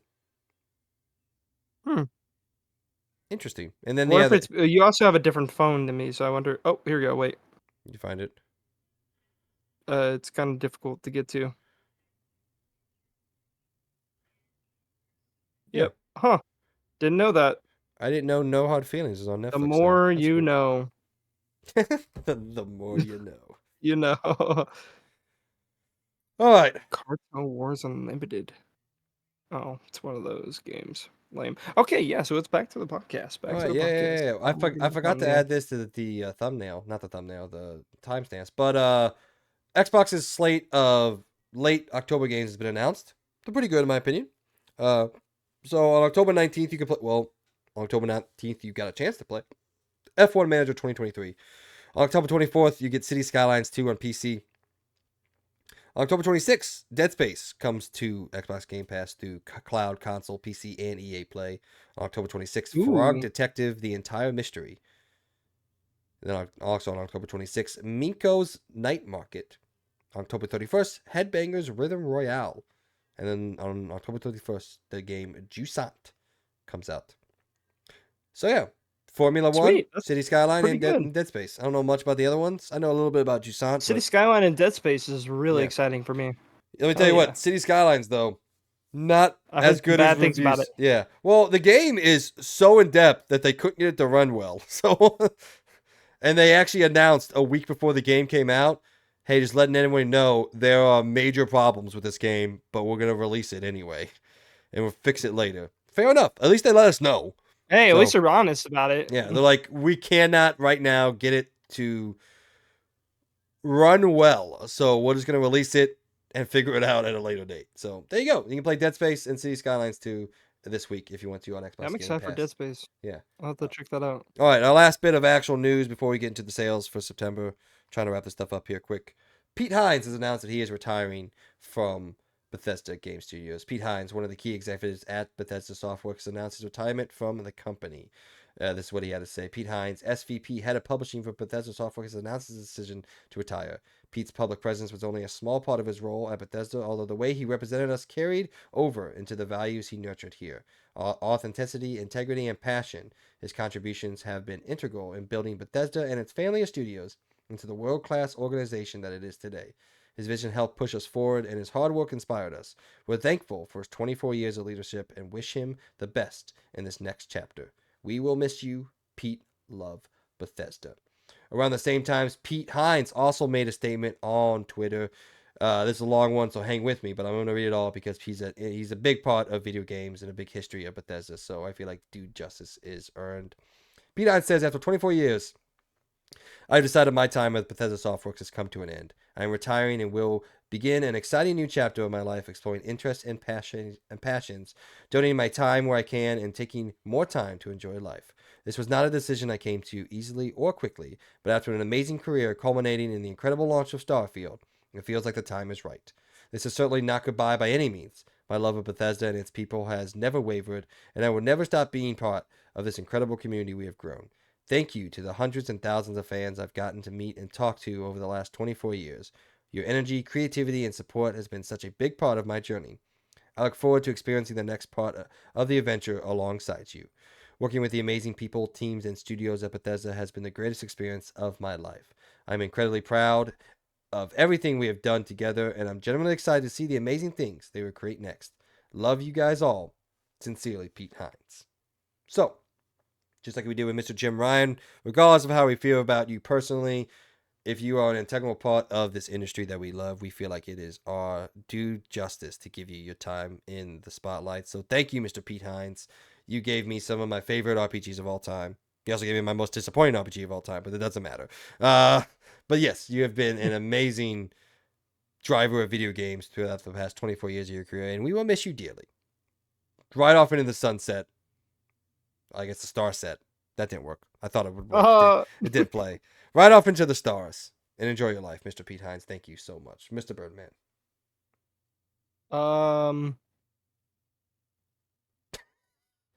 See ya. Wow. That's all I gotta say. Oh, geez, my leg. My leg! What's that from? I forgot. That's Star Wars, isn't it? No, it's not Star Wars. It's from like a war movie or something. Hold on. I don't know. My leg! Exclamation my point. leg. But yeah, I mean. Oh, it's from SpongeBob. We're idiots. Yeah. Yeah, my leg. Sorry. My leg. That's funny. My bad. But yeah, go ahead. My bad. No, you're good. Oh no. But yeah, no. I mean, sucks to lose him, but also I don't know if he's part of the reason why it also has been going down. So maybe it's a good thing he's leaving, and hopefully whoever else takes control will hopefully fix some things, and maybe not force studios that don't make certain games to make a certain game. That's what I'm hoping for in the future. Can't exactly blame him because I don't know for sure if it was him, but you know. Can you detail what the fuck you just said? Because you lost me in translation. What do you mean? I don't know. You want to just move on? I was just talking about, Redfall. So yeah. Well, Redfall sucks, so we don't have to talk about that. All right, our last little bit before we get on out of here. The NPD numbers have come out for the month of September, and I like sales data, so I go through this. I don't think Logan cares too much, but I like it, so get over it, Logan. So in September, Starfield was able to hold off Mortal Kombat 1 and become the best-selling game of September in the U.S. and around the world. Number 2 came in at Mortal Kombat. Number 3, EA Sports Football Club 24 as the top 3. On the hardware front, PlayStation 5 remained the best-selling console platform in both units and dollar sales last month, as it is one. What was this? Sorry. Oh yeah, for the first 9 months of 2023, Sony's console leads the hardware market across both units and dollar sales. So congratulations to Sony, congratulations to Xbox, congratulations to everybody.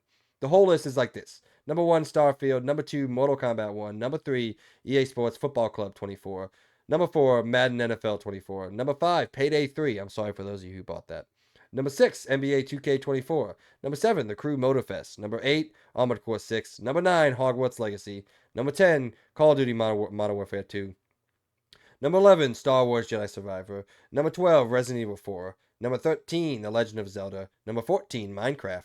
Number 15, Mario Kart 8. Number 16, Rainbow Six Siege. Number 17, Gran Turismo 7. Number 18, Elden Ring. Number 19, Sea of Thieves out of nowhere. And then number 20, Diablo, dropping all the way from number 7 last month. Damn. That's rough. Yeah, that's a big drop. And then the current year-to-date totals. Number 1, still Hogwarts Legacy, holding its place. I have no fucking clue how it's pulling it off, but that is awesome. Number 2, The Legend of Zelda Tears of the Kingdom. Number 3, Madden NFL 24. Number 4, Diablo 4. Number 5, Call of Duty Modern Warfare 2. Number 6, Star Wars Jedi Survivor.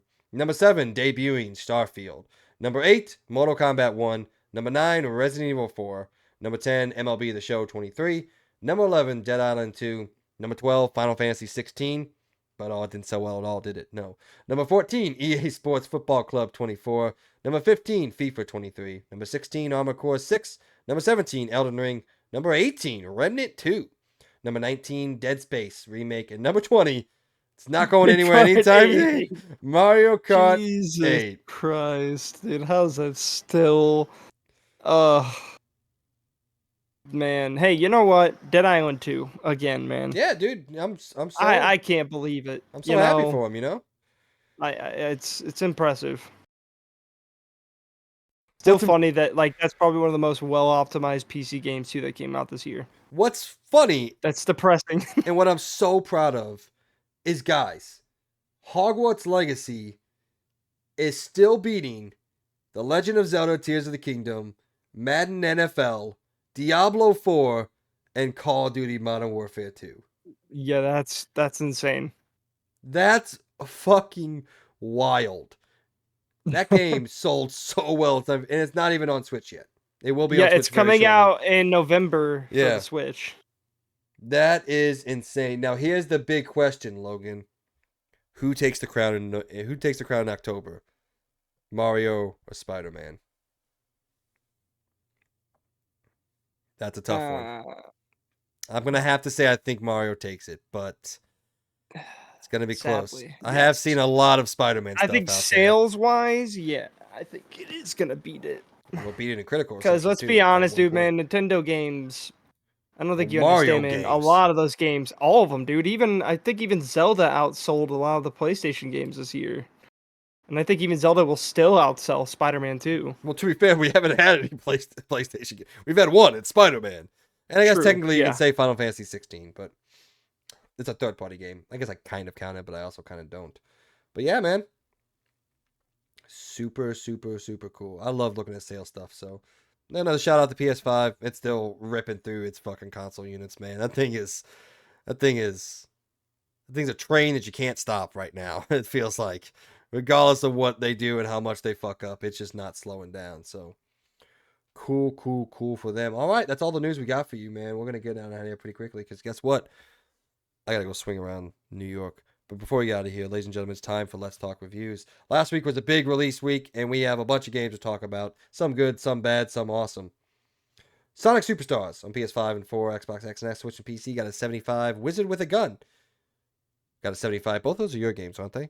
Yeah, I'm very disappointed in both of them. Hey, at least you didn't pick out Hellboy Web of Weird. Oh, It got a yeah. 57. Endless Gungeon, DJ's game. It doesn't matter at this point, but it got an 80, so good for him. Gargoyles Remastered, a whopping 56. Oof, Hot not Wheels good. Hot Wheels Unleashed 2 Turbocharged, 78. The Seventh Guest VR on 77. The Jackbox Party Pack 10, 80. Marvel Spider-Man 2, 91. Super Mario Brothers Wonder, 92. World of Horror, 83.